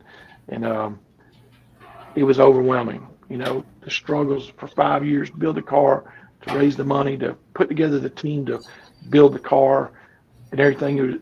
It all just came together in one run. And we made it happen. And every one of my pens comes with a wooden box, and it's got my life motto on: make excuses or make it happen. And that day we made it happen. You definitely made it happen. That's great to hear. It's been great speaking with you, Dan. Thank you so much. So y'all go check out Dan, check out the Blind Machinist, and invest in excellence today. Shop at Dan's Pens at theblindmachinist.com. So I believe we are going to be heading into another break. Is that right? I'm checking the chat. Sorry, y'all. Yes, we are heading into another break, so I will talk with y'all in another few minutes.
Hey, Jill.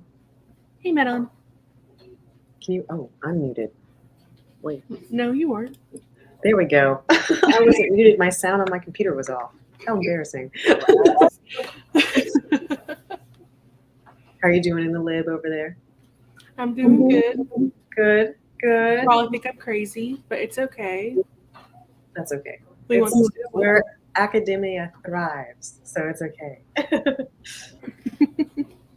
But we just wanted, me and Jill were going to come on and talk to you guys a little bit about what we're doing in our lives, who we are.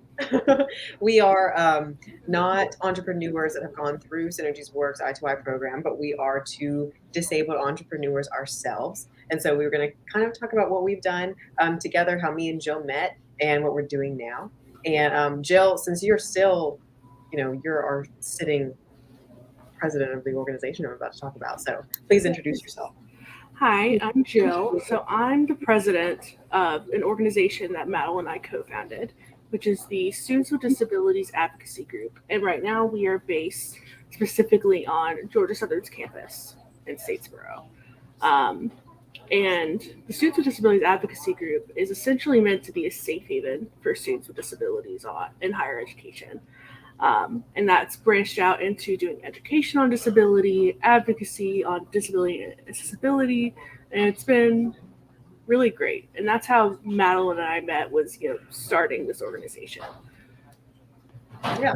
Yep. So me and Jill both were, or Jill still is in school, but I recently graduated this past May from Georgia Southern University, which is in Statesboro, Georgia, southeast part of the state, about an hour west of Savannah. So that's where we are. And on our campus, we were the first and only disabled advocacy group in its existence, and I believe we still are, unless another group is formed since I've graduated. But that is something that we created by disabled students for disabled students, and it was something that we needed, and we saw an outlet for it, and we got together and we made some serious change, and it's still going on the campus. And so after I graduated, I really kind of threw myself into social media marketing, graphic design, that whole thing. And that was not necessarily, I have a bachelor's degree in psychology, so that was not always something I thought of as a career, but something that I knew that I was good at. I'm a really creative person, and I knew the setbacks that we've already heard today about, especially the blind community, and how we are less employed than we need to be. So I knew that was going to be a barrier, and I wanted to be able to have my financial, stability in my life be something that I achieved very young. I've, worked part-time as an employee since I was 15, but I actually have lost my vision because of retinitis pigmentosa, or RP. So that's deteriorative. So when I was 15, 16, I saw visually much better than I do now. And so when I was working part-time, my first job ever in life was being a lifeguard at a pool. Not something I can do now. So I knew that I needed to choose something that was sustainable, realistic for me to do, something I liked, something I was good at doing, and something that I could kind of set my own standards for as far as a business goes. And that's what created Blue Bear Designs. And Blue Bear just came from, one of my favorite colors is blue, and my favorite animal is bears. I love bears, so Blue Bear Designs, and here we are. And I started it a year and a half ago, sole proprietorship, and I was so successful, I needed help, and I knew Jill, and I knew Jill was good at that.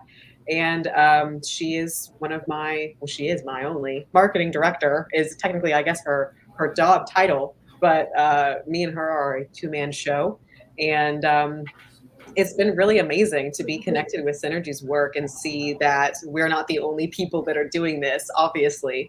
And it's just awesome to see the community recognizing the value in entrepreneurship and the value of investing in things like this and groups like Synergies Work, because it makes a lot possible for people like us.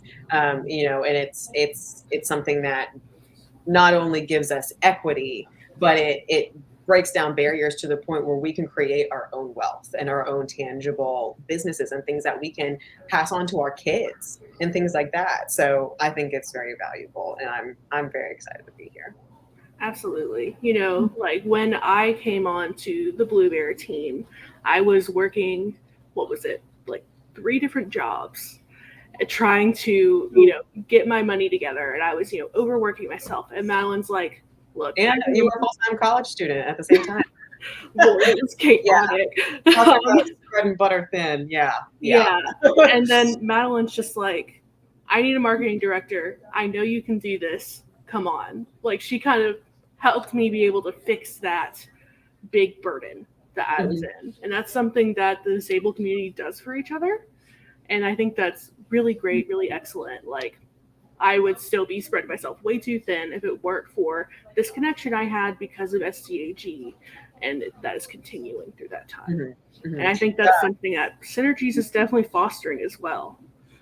Oh, absolutely. And I think it's really valuable when the community itself fosters that kind of, I guess, opportunity sharing and networking. Because, I mean, especially using LinkedIn as an example, you know, you see where your school alumni, like, you know, like when I apply for jobs or whatever, you can see that Georgia Southern alumni work here or whatever. And that's valuable. Like, don't get me wrong, that's totally valuable. But when I have been a hiring person in my life before for other things, if someone has a disability, they're immediately more likely to get hired by me because I'm in that community and I recognize that and I know the barriers that person may possibly be facing.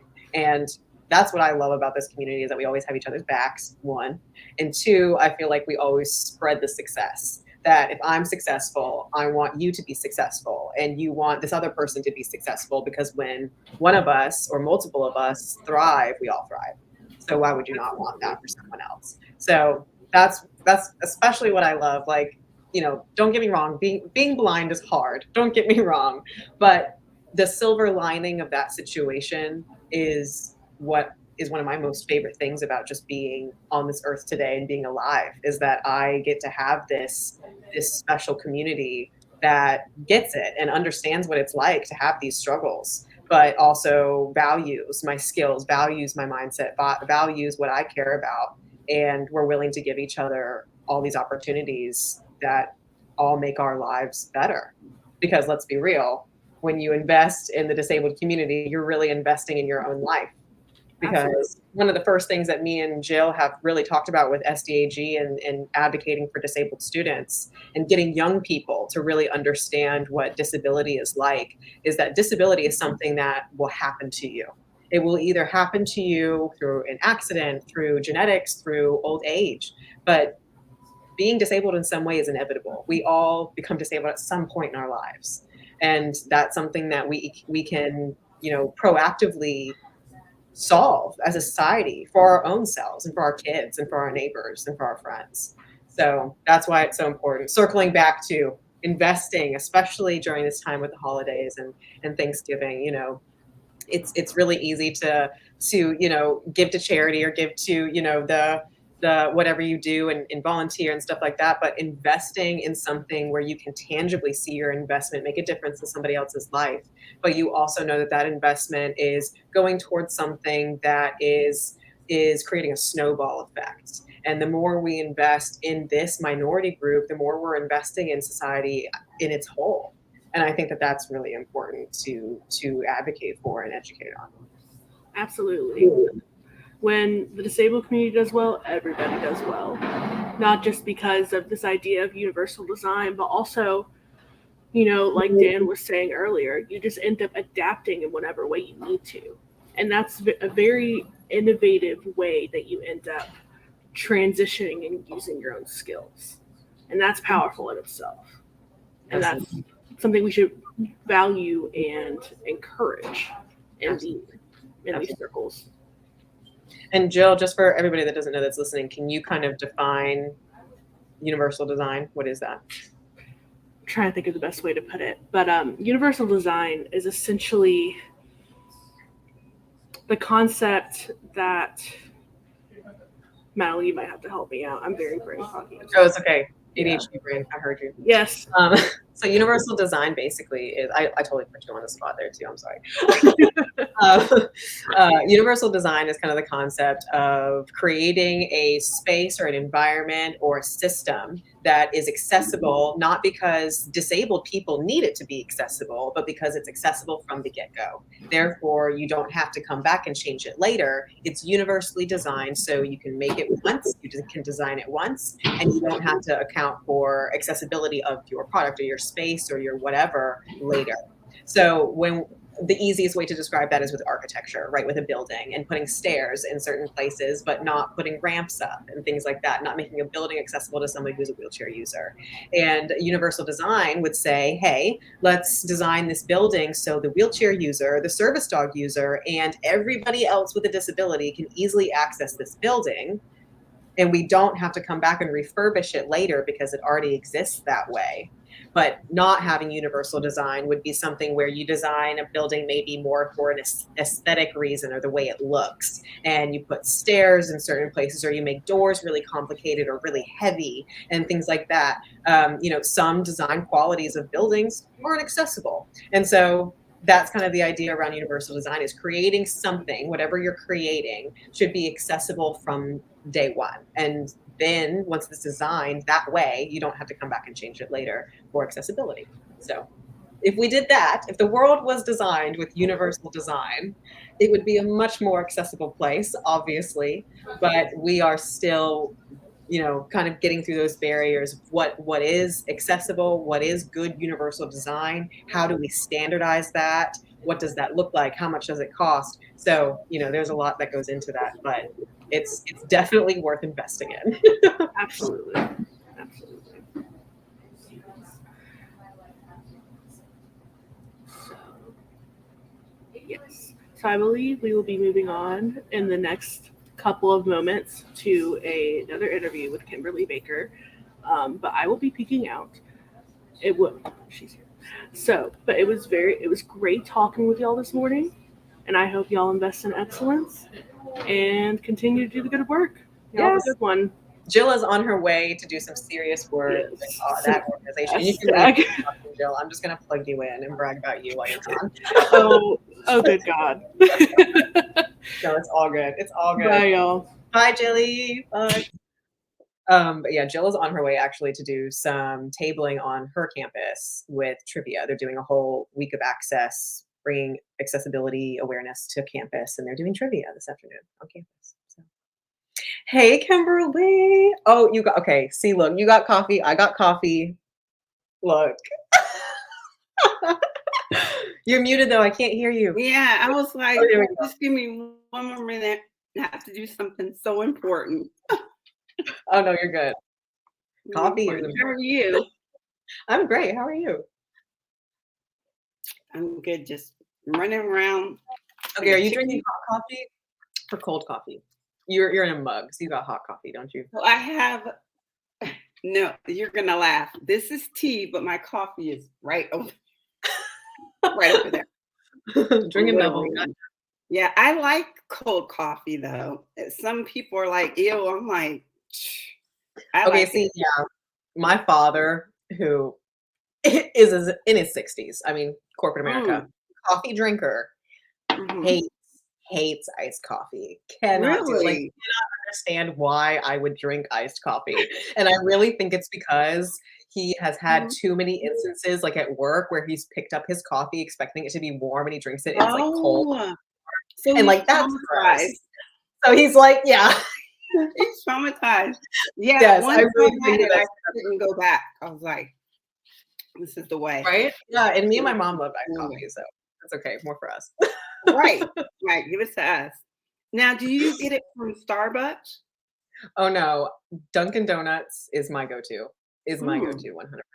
But only because our Dunkin' Donuts where I live is like a superior Dunkin' Donuts. They never get the order wrong. They make all their food fresh. Their coffee's always amazing. So I gotta stay loyal to my Dunkin' Donuts. But I also live in a small town, so I feel like maybe it's a little bit more with care, in the small town. But it's pretty good. Okay. Anyway, so Kymberlee, we're gonna start talking about coffee. I feel like we're getting really off topic. I could talk to you forever, Kymberlee. I know we gotta exchange numbers and do it off. I know. Yeah. Okay. So what we're actually here for? Tell me about yourself and tell me about your business. What do you do? So I make handcrafted luxury greeting cards. Yes. hmm And I started doing them when I was in the Shepherd Rehab Center. And I would make them for everyone that was on the CR unit, which is the critical recovery unit. And that just started my history with making cards because I met a gentleman who is blind. His name is Jack. And I'm going to tell you this story and you're going to think I'm crazy, but I'm really not. So I was headed on 85 North and he was headed on 85 South. I stopped at a rest stop, to do what people do at a rest stop and get something to drink and use the restroom. And this gentleman noticed my shirt. We all get graduation shirts once we graduate boot camp, they call it. And he said, "Did you go to Shepherd Center?" And I said, "Yes, sir." And he said, "My son, Jack, who unfortunately became blind after his car accident, is in the truck. Would you like to speak to him?" And I was like, okay, this is so random, right? Like who would notice me and it was like in Tennessee. It wasn't even to our destination. Yeah. And so I go to the truck and Jack steps out and he says, "Kymberlee?"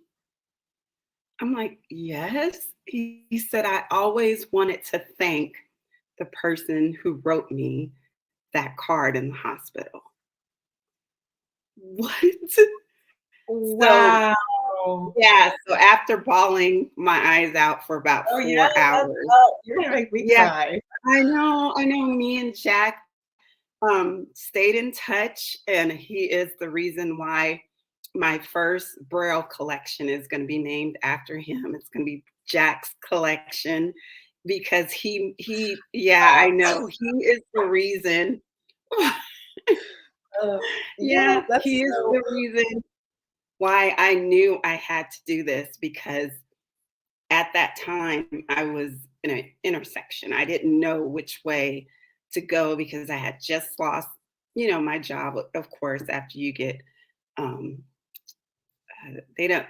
don't want to say indispensable, but jobs don't keep you around after brain injuries. Oh, I know. And I was just like, okay, God, what do you have for me? What's next? What are you gonna do? And then I met Jack and I said, okay, this is what I'm gonna do. So with each card, they are prayed over before I send them. I am now going to start including a testimony. If you're going to give that card to a little child that has dying or with cancer, had a bad diagnosis, I'm going to include a testimony of someone who's fought that. And I do know that my purpose is to spread love. And I named it my company Kimmie's Heart because every time you get a card, you get a piece of my heart. And that is why I started Kimmie's Heart cards. That's awesome. That's so awesome. That's so cool. That's so meaningful too. I love that. Yeah. So what got you connected with Synergies Work? Was that before or after you kind of thought of this? No, it was definitely after.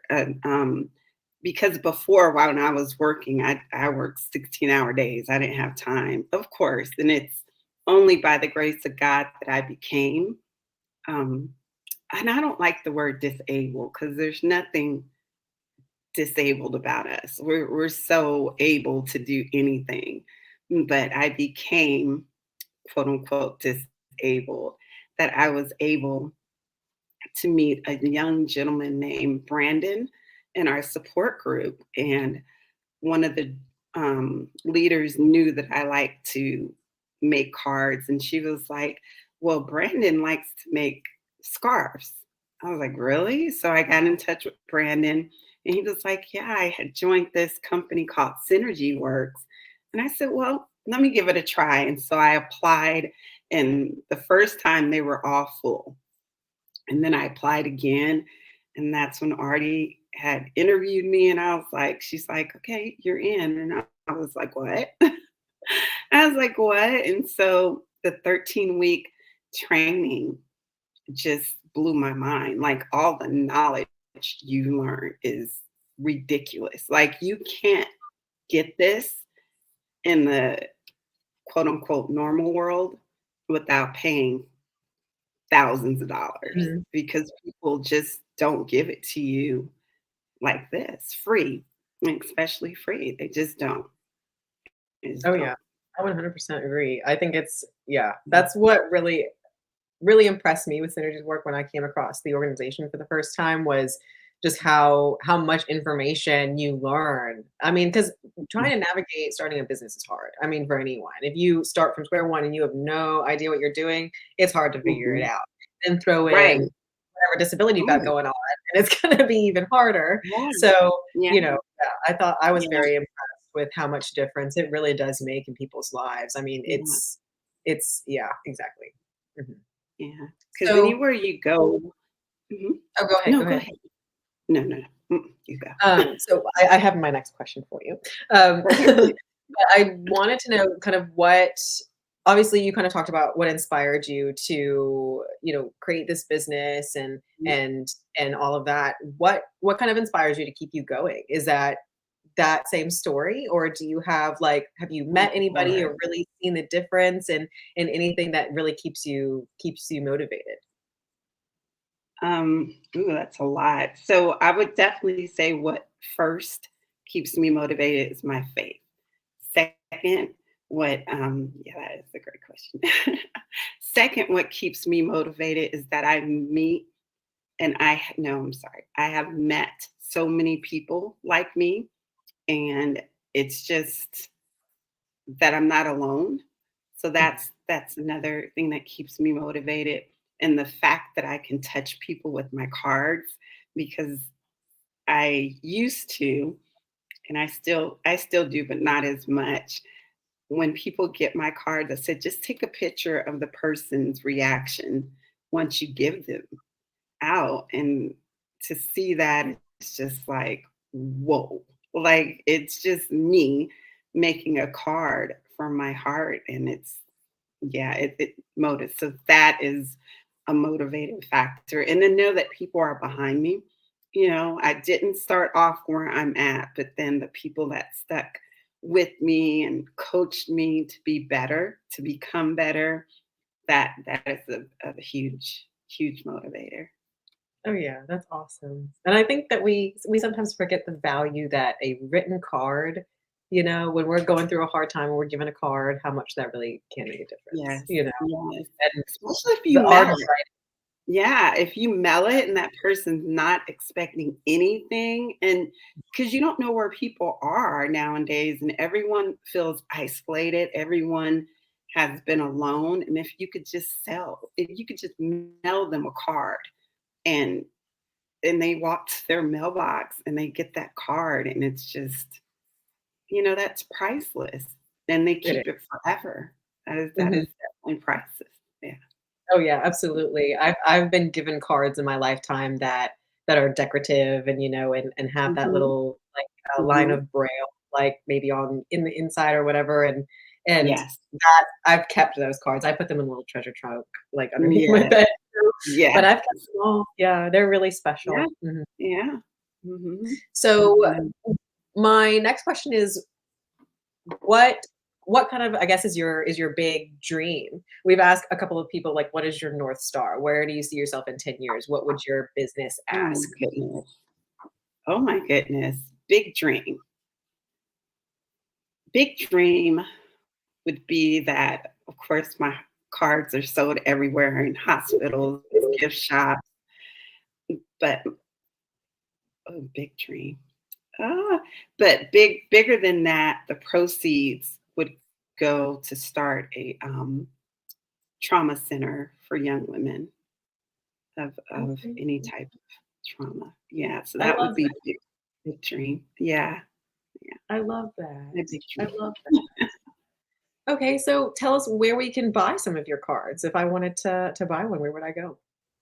Yeah, and this is a great start because my website actually launches this week. I Ooh. know it's brand new. It's beautiful actually, and yeah, it's gonna have all the information on there, and yeah, it's So gonna it be launches this week. What is the what's the URL? yeah. So it's www.kimmiesheart.com, and that's all one word. Okay. Okay, Yeah, awesome. I'll have to check that out because I mean, yeah, there's always a yeah. resource card, right? Yeah, we're gonna exchange numbers, and then what makes my cards special? With I understand the other big guys, Hallmark, and them can mass produce, but they didn't go through what I went through. So it's this: I went through it, and I'm telling you how to push through because I am a survivor of 2 tumors, and I can relate and I Mhm. know what to say. And I'm not just saying get well. I'm saying push. I'm saying don't let that bed be your grave. I'm saying you could do it one day at a time, you know, just inspiring words. Oh Yeah. yeah. Oh yeah. And that's so meaningful too, because I think that especially in times like that, people just don't know what to say, and even in Right. just normal conversation, Right. especially like, I'm blind. And so, not I Mhm. obviously am able-bodied passing. I don't look Mhm. blind. When I Mhm. Mhm. find that out, "I'm sorry" a lot. And it's like, "Why are you sorry?" Yeah. But people just don't know how to respond to Right. learning about Right. disability, learning about an Right. illness, or learning about a death, or anything that's Right. uncomfortable, Right. And so, Right. yes, that's so to get a greeting card that doesn't say something cliché, I Right. think. So, Mhm. yeah, that's a great idea. That's awesome. Right. That's awesome. Right. Yeah. Right. Yeah. Yeah. And I So would get. Mhm. so I wanted to just kind of ask you with your business and everything, and being involved in Synergies Work, and getting, hitting your milestones that you have so far. What has been kind of your most favorite thing about it, or your favorite thing that has come of it, or the biggest return on your investment, I guess? Oh, wow. So being involved with Synergy Works, I was able to get confidence enough to actually sell my cards because before I was just giving them away. I didn't, yeah. Yeah. So that Synergy Works gave me confidence. And with that, I was able to sell to Southeastern Brain Tumor Society Foundation. Yeah, Oh, and so they were actually my first big client and their return clients. And from that, I was able to start a blog with them with 2 other women called Sisters with Tumors. But it was through Synergy Works that I was able to get the confidence to sell the cards yeah. So it was like a trickle down effect. yeah, yeah, we've talked a lot today about, like, confidence boosting, and having that community support, and having Mhm. that, we said finding your tribe a lot today, which I say all the time in my normal Yeah. day-to-day life when I talk about disability Yes. anyways, is finding your tribe, and, Right. like, you are my tribe, and Right. so, yeah, that's Right. awesome. Right. Yeah. I think it's a Yeah. really And if important thing to foster. yeah. Yeah. And if anyone wants to reach me, I'm on LinkedIn and I have a Gmail account. They can email me and I can definitely get those cards out to them. Yes. Oh, and do you do, like, custom cards, like commission? Oh, yeah. Oh, yeah. Okay. Yeah, Okay, I sure do. cool. I sure do. Oh, If girl, you want I'm me so to customize it, yeah, the turnaround time is about 2 weeks on the customized cards, but I put their names on it. Whatever you want me to do, I do that's it. awesome. That's There's nothing awesome. I won't do that touch someone with love. Oh, yeah. Mhm. Yeah. Oh, Yeah. yeah. Yeah, well, thank you so much for being here with us today, and I just wanted to kind of let you plug in anything you got going on for the holidays, or Mhm. anything like that. I know that you just said that your website is launching, Right, and do you have any other social right. media or anything like that? Yeah, so for the holidays, and I'm gonna be on the SD2 the same day that my website launches. We already got all that set up. And also, I'm going to sell more cards to Southeastern Brain Tumor Foundation. I actually sold them more cards 3 weekends ago. They had a pickleball tournament. I don't know what pickle. they had a pickleball tournament, and I was able to sell cards there, and that was actually really good. And also, my Christmas cards have started coming out as well. I have a line of Christmas cards that I'm starting to sell. Mm-hmm. Very cool. Yeah. I'm excited to see your website. Yes, I'm excited to send it to you. Thank you. Yes, that's so cool. And I see your cards behind you. Are those some of the ones that you've done? That's just some. Yes, I couldn't get all of them up there, small wall, but yes, that is just some. Mm-hmm. That's awesome. That's awesome. Well, yeah, thank you, Kymberlee, so much for being here with us today. I really I love your energy. I know. It's We definitely have to change numbers. Oh, yeah. We'll be in touch. Thank you so much. Mm-hmm. Oh, yeah, of course.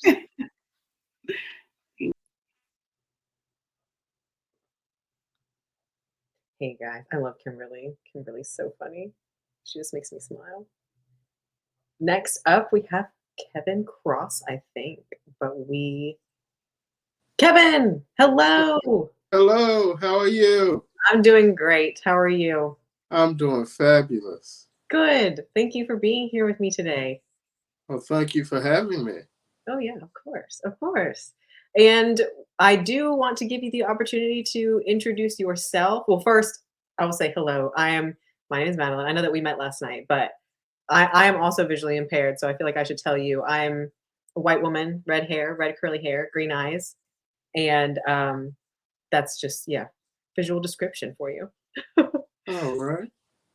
And I want to give you an opportunity to introduce yourself and tell us a little bit about your business and what your business does. And yes, go ahead. All right. Well, my name is Kevin Cross, and I as well am visually impaired, blind. I'm an African American male. I do have dreadlocks, so I have long hair and a beard. And my business, I am the CEO of KMC Essentials LLC, and I am the creator of the Essential Kane Keeper, which is a confident and convenient way to store your folding white cane when you're out and about. That's awesome. I have one of those. So I'm really interested in hearing about your business. So so is it can you describe your product for me? Yes, my product started out, I started out with two colors. I had a black case and a brown keeper. The reason why I created the case was while taking a walk, using my cane, which I started using 7 years ago when I lost my sight. I swiped my cane through something pretty nasty on the ground, and that ended up in my backpack. And when I went to pull my cane back out of my backpack, I had a very awful smell coming out of my backpack. And I said, I need something to put my cane in before I sit at places or put it places to avoid the situation. Yes. And with the help of one of my cousins who's a tailor, we came up with the design that I'm currently marketing. The Kane Keeper is made out of a high quality vinyl, which is used in automobile interiors. Mm-hmm. It has a metal D-ring, which has a carabiner clip attached to it, which can be used to clip to your belt, to your handbag, or to your backpack. It also has a drawstring top where you can close the top, and the drawstring top, the loop is big enough for you to put it over your arm so you can actually carry it on your shoulder as well. And I just had 2 new colors manufactured last month. And my 2 new colors are True Blue and Pearl Gray. So I now have 4 colors in stock: Midnight Black, Cardinal Red, True Blue, and Pearl Gray. That's awesome. Yeah, I completely relate to getting your cane and stuff. And I've spilled so many things in bags, and the struggle is real. I completely understand. So, was that kind of what got you into pursuing entrepreneurship? Was that just kind of daily frustration, or was it something else? Yes, it was. It was actually that. I mean, I did this selfishly for myself, but I said, you know what? I think this is really a good idea, and I should probably try to see if this would fill a gap. I mean, I searched for something to store my cane in, and I did find an option, and 2 options actually, and I was not very satisfied with either of those options. One was a denim case, which I thought was kind of flimsy, and the other one was a leather holster, which left the dirty tip of the cane still exposed, which defeated my purpose. So I'm like, okay, there's nothing really out here like this, so let me go ahead and see what I can do. And so far, I've been received pretty well. I've been attending several of the National Federation of the Blind conventions and, promoting my product that way. And I'm looking to get my product on either Amazon or Etsy in the next 6 months. Yeah, that's awesome. And I totally agree. I think there is definitely a need for it. I'll have to look into that. And share your website one more time. You can reach the website at www.thekanekeeper.com. Awesome. I will have to look into that because I actually probably need one. So yeah, that's awesome. That's awesome. So when did you get connected with Synergies Work? Was that before or after you had your business idea? It was after I had my business idea. I have actually been working at this project for 2 years now, and my sales have been, pretty good over the first year, and things are starting to pick up. I was in another program called RISE through the Division of Rehabilitative Services here in the state of Maryland, and I was awarded a grant. And with that grant money, I was able to get some more of inventory. That's awesome. Yeah. Yeah. So your business is doing well then. Yeah, things are picking up. Things are picking up. Excellent. Excellent. That's I great. had I was fortunate enough to be interviewed back on October the 28th. It was Blind Equality Achievement Month, and a reporter, Barry Sims, who was actually an associate of mine, he did a story on me picking up my merchandise from the blind industries who was manufacturing my product using some of the grant money that I received. So that was a very good boost to my business. And I was Yeah. on my way to a couple of conferences That's following that. yeah. Yeah. Congratulations. That's big. That's Yes, awesome. yes. So who or what is your biggest inspiration in your business ventures and why? Well, my biggest inspiration, um, is just, seeing others who are accomplishing things that are blind. One instance, I met someone when I first lost my sight who was truly a great inspiration to me. His name is Anil Lewis. He's a member of the National Federation of the Blind. And I was very scared when I lost my sight 7 years ago. But seeing him move around in this office building and crossing streets and doing things that I didn't think were possible, because I just didn't know, really inspired me to stop feeling sorry for myself. And I knew that I could do more and continue to achieve things. So he was truly a big inspiration to me. And being part of the National Federation of the Blind and seeing those people thrive and doing positive things in the community has really been an inspiration. Oh yeah, I completely agree. I had a very similar kind of situation when I really lost most of my vision. I was 18, and the year after that happened, I went and got a guide dog. And the people I met through that experience was like during that time, that was the largest number of blind people I'd ever been around at one moment, right? Like I'd met some other people who were blind, like one or two people here and there, but we were a group of 13. And it was so cool to be able to see people who had less vision than I do have a much more functional life. Like they were just better at doing things, you know, and just better at just, and I would just watch them and be like, okay, this is how we do this. That makes sense, you know, and just watching them just live their lives is, you know, very inspiring for, as a young person losing their vision very young, it was very inspiring to have that kind of example, I guess, you know? So it's kind of, yeah, it's very cool. Yeah. Well, I was a little older. I was 57 when I lost my sight.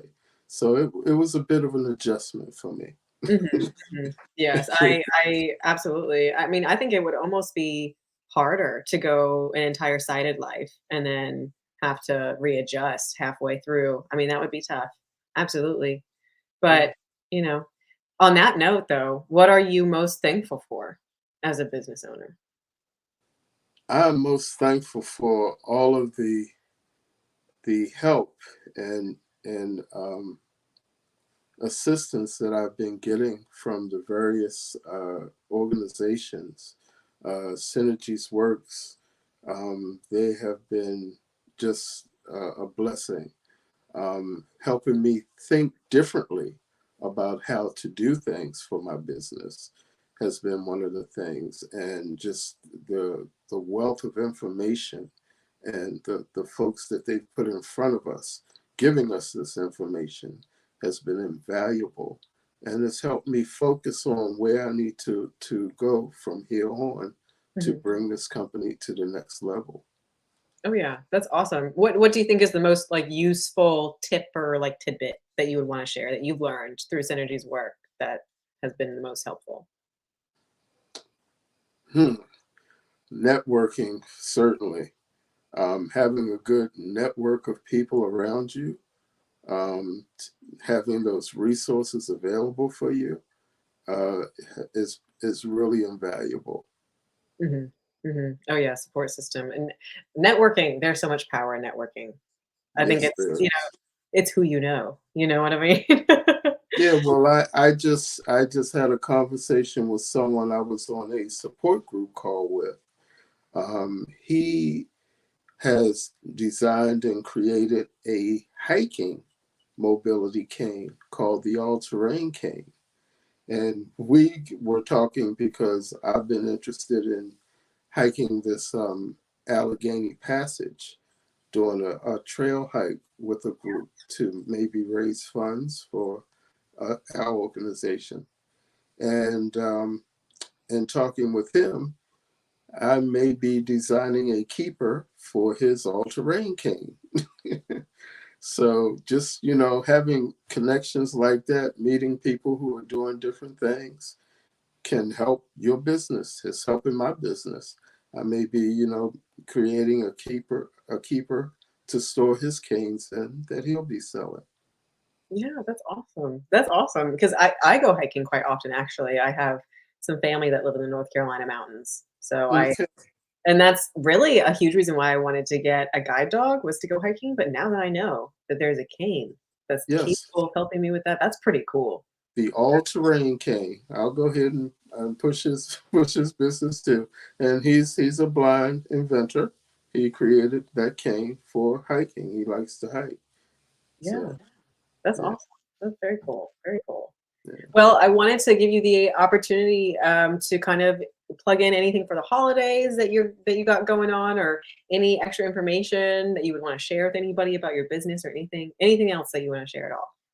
Absolutely. On December the 10th, I am going to be doing a pop-up shop at a friend of mine's luxury consignment shop in the Mount Washington area. I will be posting it on LinkedIn and Facebook, and I'll also be sending out emails to all of my contacts that I have as well. Awesome. And I will be offering a 15% discount on that day as Okay. well I'll for have the to check holidays. that out. I'll have to check that out. I need to order myself a new cane. Mine's really too short for me now. But it really depends on when I use it. So, but I think if I had something to put it in, I would use it more often, especially if I could just like put There it you in go. And you would always know where it is. Yes. Yes, because it gets lost all the time. Yes, indeed. Lost. You clip it onto your pocketbook. You know where you sit your pocketbook, or hang it on a hook next to the door where you're going in and out. So you can just grab it on your way in and out. Yes, yes. Oh, and I do have one question, I guess. Functionality about your product, because I know that on the end of canes you can put different tips on, and there's that one that's like that huge ball. Does that fit in the case too? The huge ball will not fit. It was designed for the marshmallow tip cane. The Gotcha. marshmallow tip, yeah. Okay. I use that one most often anyway, so that's good. But I was Yeah. just curious because I know that those can be like gigantic. I don't know many people who use those though, but yeah, Yeah, good. yeah. Yep, and it's large enough. It's 17 inches long, so it's large enough for the 4-section or 3-section cane, folding cane. Awesome. Okay, great. Great. Okay. Yeah. And thank you so much for joining us today. I really appreciate you being here. And let me see. I don't think I have any other questions for you today. Oh, and how can we find you online? You shared that. And you can order online. Remind me again what day you're doing the discount. What day of the week is that? December the 10th. It's December 10th. Saturday, December the 10th. Saturday, December 10th. Okay. I'll have to check that out. And I'll have the address and everything in the Facebook and LinkedIn and emails that I sent out. But it's in the Mount Washington area. The Okay. name of the shop is Lisa's Luxury Consignment Shop. Okay. And it's in the Mount Washington area. Very cool. Well, I'm glad that you have another local business supporting you. That's awesome. Absolutely. Awesome. Well, thank you so much, Kevin. I really appreciate you being with me today. Thank you. Thank you for having me. Yeah, of course. Of course.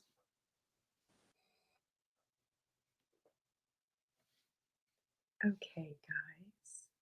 I think we might be taking a break until our next speaker. Yes. Excellent. I'll see you guys soon.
Hello, everybody. Welcome back. I just wanted to reintroduce myself. My name is Madeline. I'm your host today, and we are here for Synergies Work Giving Tuesday, where we are investing in excellence. And we have been highlighting and interviewing disabled entrepreneurs all day today since 10 a.m. And we have heard from so many amazing entrepreneurs and their businesses and what they're doing and their business ventures and their dreams and what you can do as investors to invest in Synergies Work and make more entrepreneurship possible for people with disabilities. We've talked a lot about how important entrepreneurship is for people with disabilities and how it opens the world up for us, people with disabilities, for employment opportunities where we can grow our own businesses and be our own bosses. So we've heard from some amazing, amazing people today. We have another entrepreneur up next, whose name is Jasmin Duffey. And I wanted to make sure that we all know that if we want to invest today with Synergies Work, you can go to the link that you'll see in the ticker on the bottom of the screen, which is www.synergieswork.org/invest. And we are actively taking donations, and we will be here with Jasmin Duffey as I interview her, which she is right here. Hello, Jasmin. How you doing? I'm doing great. How are you? I'm great. I'm great. That's awesome. Well, welcome. Welcome. I'm so happy to have you. And I would love for you to introduce yourself and tell us what you do as an entrepreneur. As an entrepreneur, I'm an audio engineer.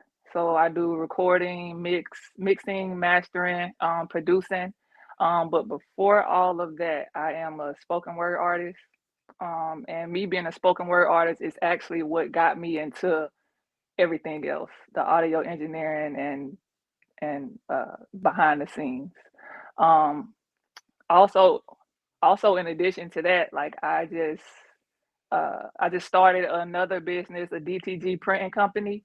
So I added that on with my engineering to become a one-stop shop for different artists. Very cool. Very cool. So what is your business name? Do you have a business name or anything like that? Yes, Blinded by Ambition. Blinded by Ambition. Blinded by Ambition is my LLC. My spoken word, my artist name is just Ambition. But my company is Blinded by Ambition. That's awesome. I love that name. I love that name.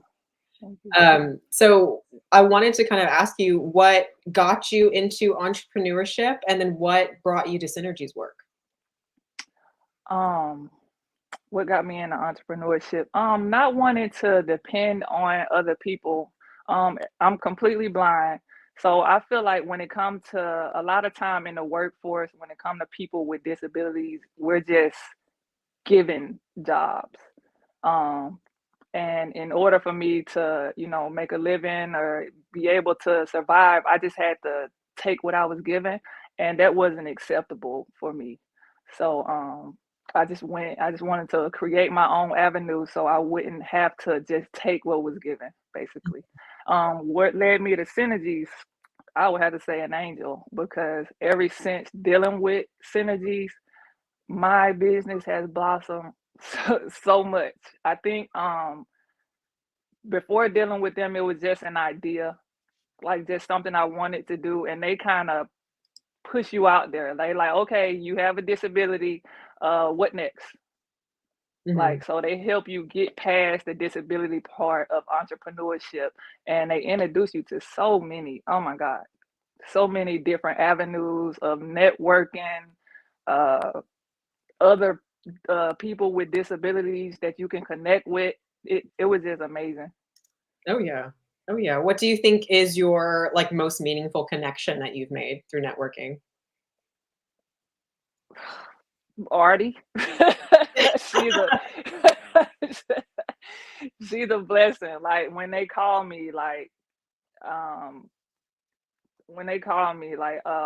and I know I never say his name right. Slock. We laugh about this all the time, but they're like family now. So when they call me, if they need anything, I would drop anything I'm doing. I actually had open heart surgery a few months ago, and oh my gosh, they called me to perform, and I was like, I gotta get up. I was like, I gotta get up. My people need me. So it was like maybe a week or so after I got out of hospital, they called me and I was like, I'm coming. Wow. So, Wow. Well, you got to push through, right? absolutely. Yes, absolutely. So what do you think is your favorite thing about like Synergies Work, like programming and stuff? Like what is like, do you like the learning hub the most, or kind of what is your favorite thing? Outside of the networking, I think my favorite thing is the mentorship.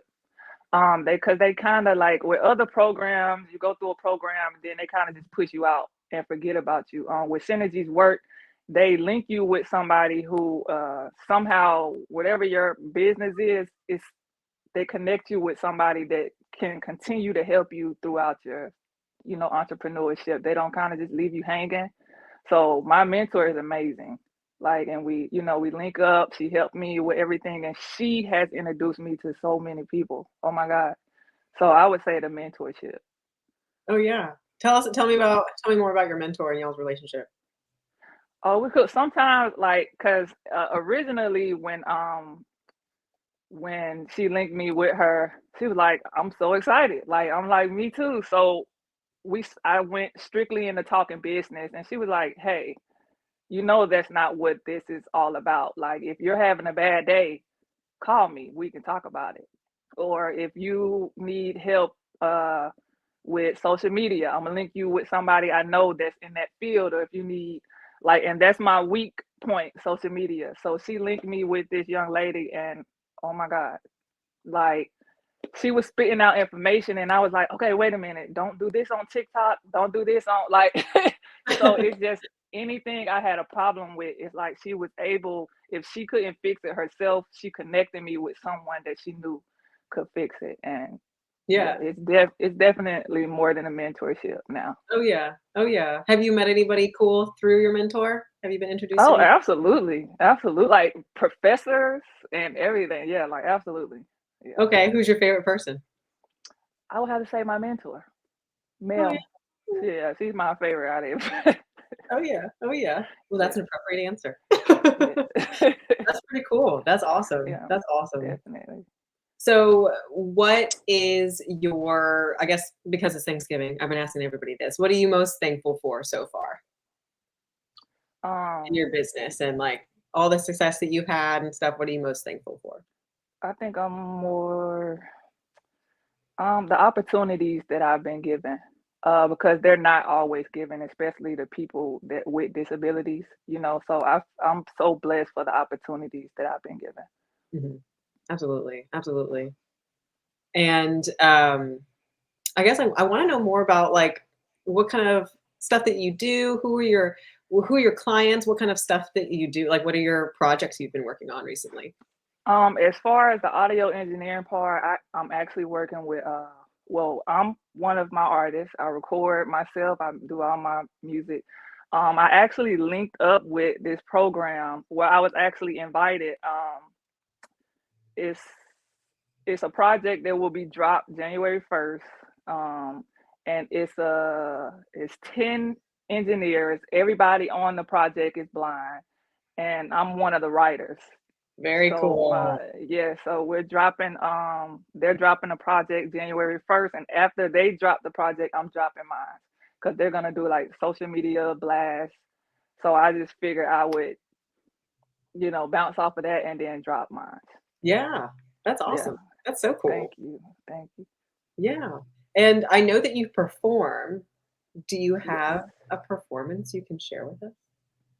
Absolutely. I was watching everybody's interview, and I seen that there was a lot of vision impaired people that you spoke with today. So definitely I got a poem called Sightless that I like to do for my visually impaired family.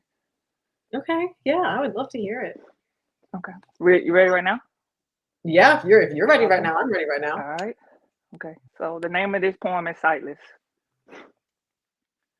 Have you ever been laying in the bed and while your body is physically asleep, you kind of wander off into a dream where you really don't want to be? So afraid of what your mind is trying to get you to see, to the point where you're practically fighting with yourself, just begging to be free. Well, tell me tell me that this is just one of those dreams, and that what appears to be reality really isn't what it seems. Because see me, I'm having a hard time kind of coping with things. Because see, when they first informed me that I would be sightless, in the back of my mind, all I heard them telling me is, Jazz, your life is through. 22 years old, about to graduate from school, and you tell me I'm about to go blind, man. What am I to do? All I remember was sitting there thinking to myself what I would have and could have done if ahead of time, Lord, I just would have knew. And they say that life's not fair, it's sad, but it's true, because at such a young age, I was forced to learn the ultimate truth, which is that the only way out was for me to go through. The heartache, the pain, the struggles, the rain, my doubts, my fear, my trials, and these tears. Yes, these tears that I spent many restless nights shedding, thinking that every dream that I wanted to accomplish could no longer be achieved, and everything that I had worked for was done in vain, because without sight, I just couldn't be. Doing what I wanted to do in life was impossible without sight, is what I had actually believed. But see, those thoughts there, those came from the old me. Now me, I'm sightless, and I'm cocky with it. I'm talking swagged out, cane pimp, walking with it. Because see, I learned that being vigilant doesn't mean that it's over. You just have to simply learn to adjust. And as you adapt to your surroundings, you'll soon realize that you're no different from the rest. And no offense to the sighted. I mean, I'm not trying to start any mess, but the fact that I can live the exact same life as most of you just slightly boosts my ego. You call it conceited, I prefer blessed. Because me, I'm blinded by ambition, so I never see obstacles. Blinded by ambition, so I never see obstacles. Fighting in my blood, I was born to fight this battle. And anything that objects will be defeated by any means possible. Wait.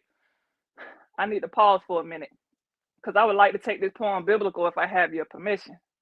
See, if you turn with me in your Bibles to 2 Corinthians 5:7, you too will see that even the Bible tells us to walk by faith and not by sight. So this sightless life that I'm living was designed by Christ, meaning that despite the fact that I was stripped from my vision, y'all, I still have my hearing. My heart beats in tune and my brain is still coherent. So why would I give up on life due to a little lack of vision when indeed God blessed me with 4 other senses? Yes, I'm sightless, but I use my hands to feel my way through life and place me exactly where it is I need to be. And I use my ears as inspiration, because I make it my point to prove people wrong when I hear them tell me what it is I can't be. With my nose, I no longer smell the fear of going through life not being able to see. And with my tongue, I do things like bless this mic and give y'all a taste of what it's like to be me. And in the future, we just happen to cross paths. No, please don't have sympathy for me. Because yes, I'm a sightless individual, but I indeed have more visions than most people that can see. Thank you. That was amazing, Jasmin. Thank you. That was amazing. That was amazing and very Thank relatable. you so much. Thank you. Yeah, I just try to influence people. I've been there, especially people who lose their sight. It's scary. It's very scary. So anytime I can help, like, Oh, absolutely. I want to. Absolutely. I lost my sight when I was 18 and a half, and yeah.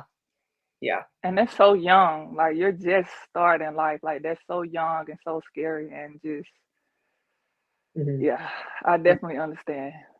Oh yeah. Struggle, recognize struggle. I feel you. 100%. 100%. Are you completely blind?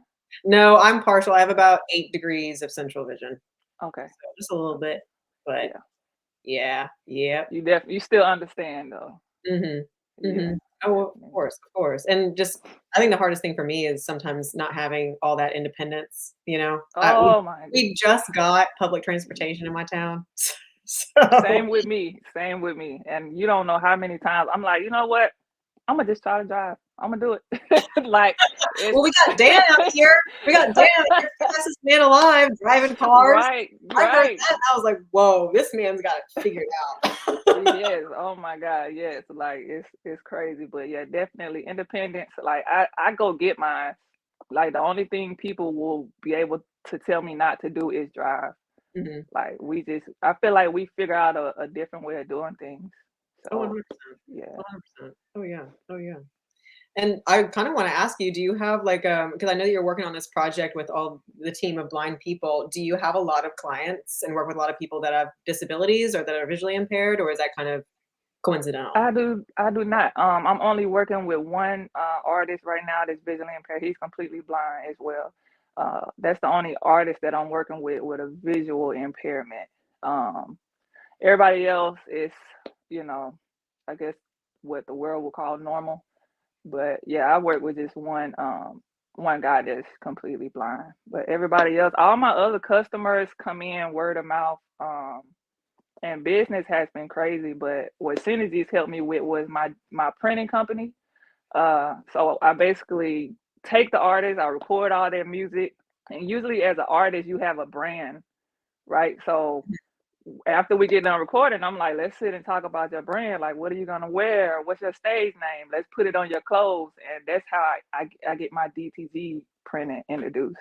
Okay, yeah, that makes sense. Yeah, that's a good hand-in-hand kind of. Yeah, exactly. So business has been crazy, and the crazy thing is most of my customers are not my artists. Like it's literally word of mouth. We've done tailgating, RIP shirts, trucking companies. It was a cancer ribbon. We did cancer shirts, so it's been amazing. Yeah, that sounds awesome. Yeah. So I'm just kind of curious, as also a blind person, how difficult was it for you to learn like all the like hardware and like all the different, like just being a sound artist? Was that difficult for you without sight, or was that like easier, do you think, to learn because you couldn't see? Oh, definitely tougher. But because I was taught by someone who was blind, I think it made it easier because originally I didn't know about the program that I went to, and I was just sitting with one of my sighted friends, and she was like, "Click right there," and I was like, okay, you mean here? And she was like, "Nah, go over the screen, keep going." And I was like, I don't want to do this anymore. And then I ran into a guy that has a program teaching blind audio engineers, and ever since then, like it's been like just up. Yeah, that's awesome. Up from there, definitely. Thank you. Yeah, that's good. Well, I'm glad that you had. I think it's always easier to have, learn a skill like visually, I guess, when someone blind is teaching you. That's how, I mean, I learned Yes. with, Oh my God. Yes. and it's And way it's better directions. yes, and they understand. Like a blind person knows that you can't just say over there, because I'm like, so I specifically, because the blind artist that I'm working with, I'm also teaching him. So he was like, I've never had anybody break stuff down like this. And I'm like, it's only because that's how I learn. So I'm not gonna say, I'm gonna be like, look, use this hand to push both of these buttons. Like I'm that detailed, because that's how I would want to explain, if that makes any sense. Oh yeah, totally. I tell people all the time, like, hey, if you're ever lost, ask a blind person for directions. Yeah. Oh my God. My sister actually, sometimes we'll ride around, like my family prepares me for different things. So we'll ride around and she'll be blasting the music and she'll say, "Where are we?" Like, and I'll be like, "Okay, hold on." And I'll tell her, and she was like, "Nobody ever gonna be able to kidnap my sister." Like she just said, "Nobody ever gonna be able to kidnap my sister." So it's just like they take me different places, make sure I know where I am. But definitely, blind people, we magic. We have superpowers, absolutely. 100%, 100%. Absolutely. And I do want to let you kind of plug in what you're doing for the holidays, where we can find you online. Can we follow you on Instagram, any of that? Yes, my Instagram is Blinded by Ambition. My TikTok is Blinded by Ambition. My Facebook is Jasmin Duffey, Duffey. My website just launched like 2 days ago, so I am so excited. It's blindedbyambition.com. So I'm selling different hoodies, t-shirts, long sleeve shirts. So it just launched.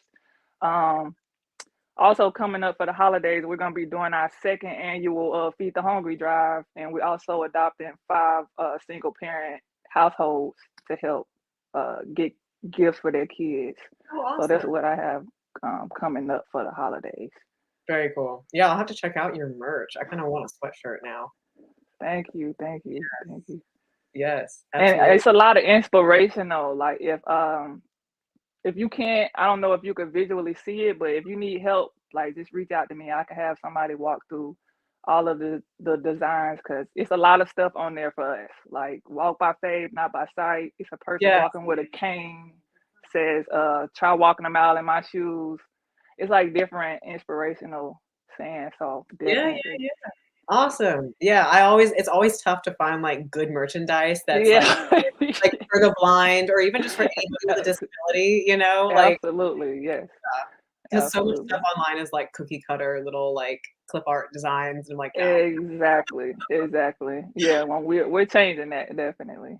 Heck We're yeah. changing that. Awesome. Awesome. Yeah. And then is there anything else that you would want to share with us or anything? Anything at all?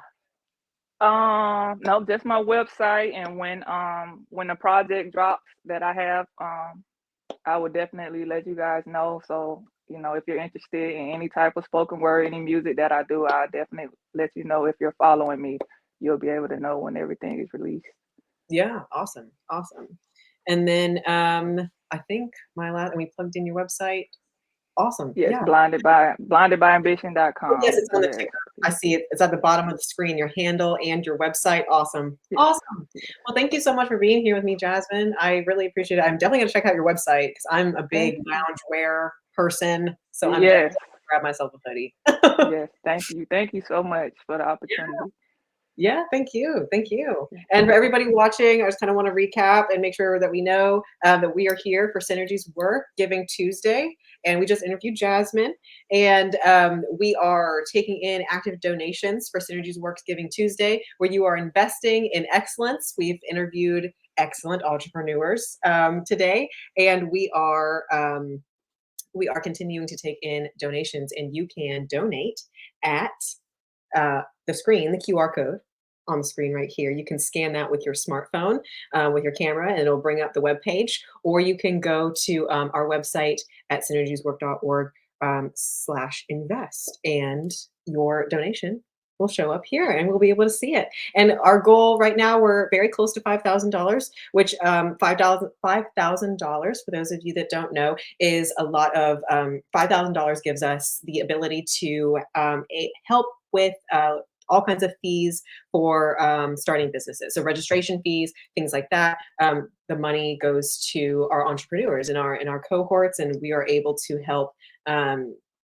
kind of financially with that aspect. And I think some people don't realize how expensive that can be with registration, especially with nonprofits and things like that. So it's this is an example of where you can tangibly see where your money is going, which I think is really important. But we are almost to our goal, and that is very exciting. So thank you everybody who's donated today.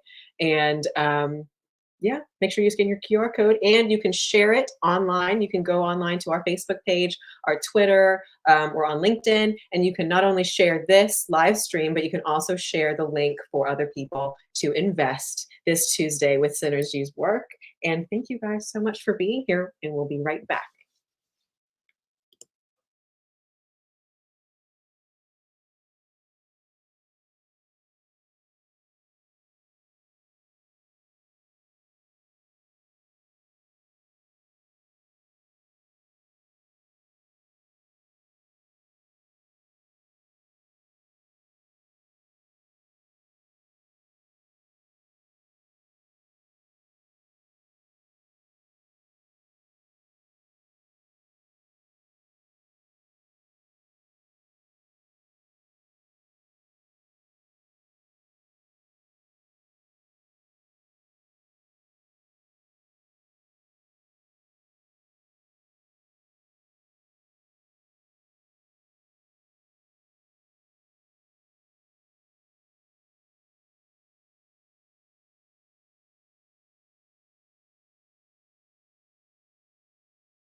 Hello, everybody, and welcome back. We are about to hear from two of our board members. And first, I just wanted to introduce for everybody who's joining us right now. My name is Madeline. I am your host today, and we are with Synergies Work for Giving Tuesday, and our programming is called Invest in Excellence. Well, we have been interviewing multiple entrepreneurs today with disabilities about their businesses and about their work and their relationship with Synergies Work, and what happens when you invest your money into the community of disabilities and the business world of disabled entrepreneurs, and how your investment makes a difference for not only the disabled community, but the community in the business world as a whole. So before we hear from two of our board members, I just wanted to introduce who they were. We have Athar Khan, who is the director at Delta Airlines and a board member of Synergies Work. And we have Stephen Hartman, who is the vice president of General Electric and is also a board member at Synergies Work. So I think we have Steve first. Stephen Hartman. Hello, Stephen. Hello. How's it going? Great day so far. Yes, we're doing really well today. We've been going strong. It's been a lot, but it's been a lot of fun. So thank you for being here with us. Lots of great discussions. Lots of great discussions. I always love it when we get into the power discussion that you just had with Jasmin on the inspiration and the superpowers that you all have. So it's great that we all have. Oh yeah, absolutely, absolutely. Cool. So hey, just a few words, and it's really the first portion, which is more important, hearing from the entrepreneurs themselves. My screen's flashing a little bit, so hopefully that's okay. And I think what I love about today, the story around invest in excellence and just what Synergies Work is all about. There's a couple things, they're up on the website, that I always go back to when I think about why I joined to be a board member about a year ago. And one, it's RT. I coached her son on God in soccer many, many years ago, and was just always inspired by her and just how she went about things, and was super excited to support this. Two, I think the mission that we have, which is to inspire people with disabilities to discover their talents and turn them into sustainable businesses, is just it's pretty straightforward, but it's something that's really important to the folks that are involved with Synergies Work, and also the entrepreneurs that come our way and join up with the team. And I think that mission just leads me to want to help. And today, on Giving Tuesday, I think it's important for us all to do that, because we think, and I love this about Synergies Work, we think everybody has a gift of hand, a gift of heart, or a gift of head. And really today is an opportunity to provide a gift of support for our entrepreneurs, to really help them. I mean, if we get to $5,000, every entrepreneur going through the Eye-to-Eye program next year will have their incorporation fees paid for, and getting them on the path to being an entrepreneur and having a business. So super excited about that. And then maybe, I'm not sure you covered it, maybe you did, but I want to give a plug to all the people who are listening and all the members of Synergies Work. We've got this Eddie Awards ceremony coming up next year. It's on the website, Entrepreneurs Dedicated to Diverse and Inclusive Excellence. We've launched and helped supported 200 entrepreneurs, 70 businesses, and now, we get to recognize the Entrepreneur of the Year, the newcomer, the creativity, the technopreneur. So folks that are doing well, and just we want to celebrate everyone and celebrate some that have really dived into this whole effort and really gone on to become entrepreneurs that are really having an impact on themselves, but also on the rest of us and on the world, and providing a sustainable business. So super excited about that. That'll come up in 2023. If you're interested, please submit your opportunity to be considered. But Eddie Awards is something that it's the next phase. We've started, helping entrepreneurs, launching businesses. Let's recognize some of the great work that's going on out there as well. But those are some thoughts from me. it's my privilege and honor to kind of be part of Synergies Work. I've been a board member for a little bit over a year, and I've known Artie a long time. And the mission is just powerful and super exciting for those of us involved. And I've got a mentee that I talk to, if not every day, every other day, Brandon Cantrell, and he's got a crochet business. I'll make a plug for that business as well. It's up on the website. But every day we connect, and he's learning from me and I'm learning from him. And I think that's what synergy and Synergies Work is all about. So it's a pleasure to kind of say a few things at the end of this day, but Giving Tuesday is a great event, and the discussions today were awesome. And yeah, I am inspired by the superpowers that are out there. So it's kind of cool. That's awesome. Yeah, great job today too. Yeah, absolutely.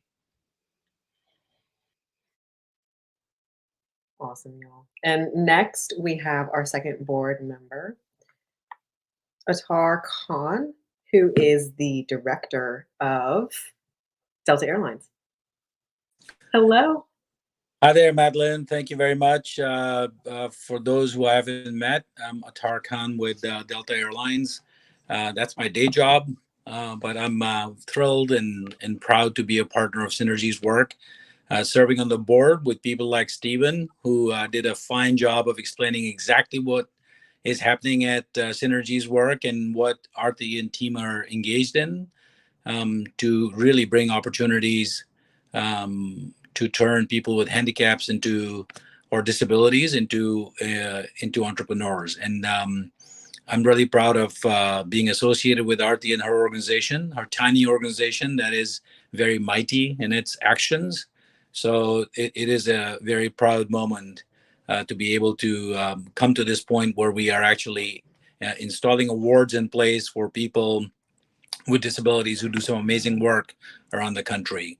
So it is a very exciting time. And one of the things that happened this year for Synergies Work, led by Artie and team, are the Truist Awards. And as if you look them up as to what happened at Truist Awards, you will see how Synergies Work and all of the work of Artie and team got recognized on a very big screen. So thrilled and proud to be a partner and seeing what the organization can do. There are some fabulous board members that I get to serve with, and it's truly a privilege to be able to do so. So I thank all of the people engaged in raising this money today on Giving Tuesday, because it does create opportunities for others, and what a wonderful opportunity to be able to hoist others.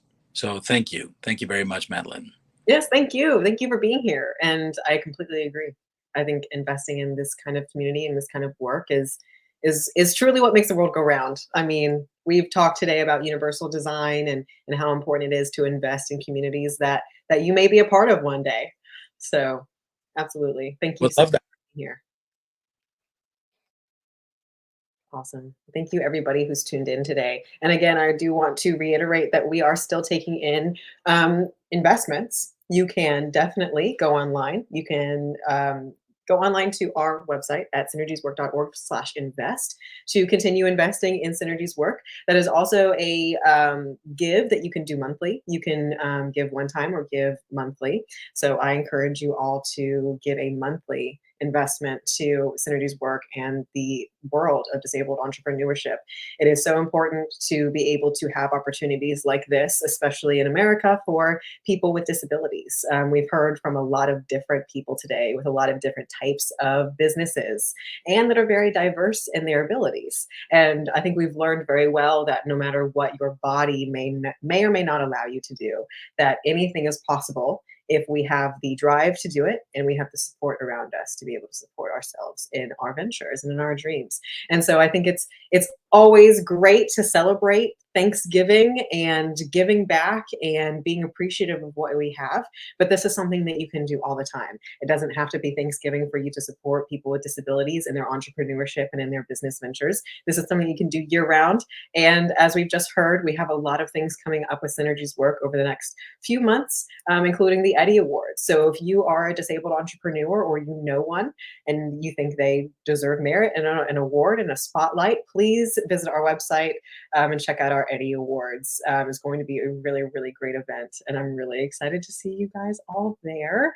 And of course, the Eddie Awards, you don't have to be in Georgia. I know that Synergies Work is based in Atlanta, but it's a nationwide event, so you can be anywhere in the United States, and you can nominate yourself or someone you know. And thank you guys so much for being here today. I do want to, can we throw up our QR code and our donations? Thank you. And we are almost to our goal. We are at 4260 out of our goal of 5,000. And just to kind of reiterate what this money goes to, this is fee registrations for your businesses. This is, flying people out to the Eddie Awards. This is support for all of our cohorts and all of our entrepreneurs. Like we've said before, and I know somebody pointed this out earlier, but one of my favorite things about Synergies Work is that it's not a program that you go through once and then you're thrown to the wind. It is a sustainable relationship while you're building your sustainable business, which I think is so cool. And that's so needed. And I think that there's a lot of comfort in knowing that there's at least one organization out there, especially in the state that I live in, that allows us to foster these kinds of networking opportunities and these kinds of relationships and these kinds of bridge building opportunities inside the business world. It's so important, especially for minority groups, as large as the disabled community is. Fun fact, we make up 26% of the US population is disabled. So 1 in 4 people that you know has a disability of some kind. And it is so important for us to be able to have accessibility and inclusion and diversity in business and be able to have entrepreneurship as people with disabilities. And not only does that make a huge difference in our own everyday lives, but it makes a huge difference in our society, especially through universal design, to make the world a more inclusive, accessible, diverse place for everybody, not just people with disabilities. And the closer we get to that, achieving that, the better the world will be. So thank you so much, everybody, for joining me today. Again, I'm Madeline, your host, and we are doing Giving Tuesday, Investing in Excellence with Synergies Work. And we're so close to our goal. So please, please donate. And I have so much enjoyed being here with the people I consider my tribe. And if you are a disabled entrepreneur yourself, or you are disabled and have an amazing business idea, check out Synergies Work. Go through a cohort, and you will learn all you need to know about building a sustainable business. Thank you guys so much for being here.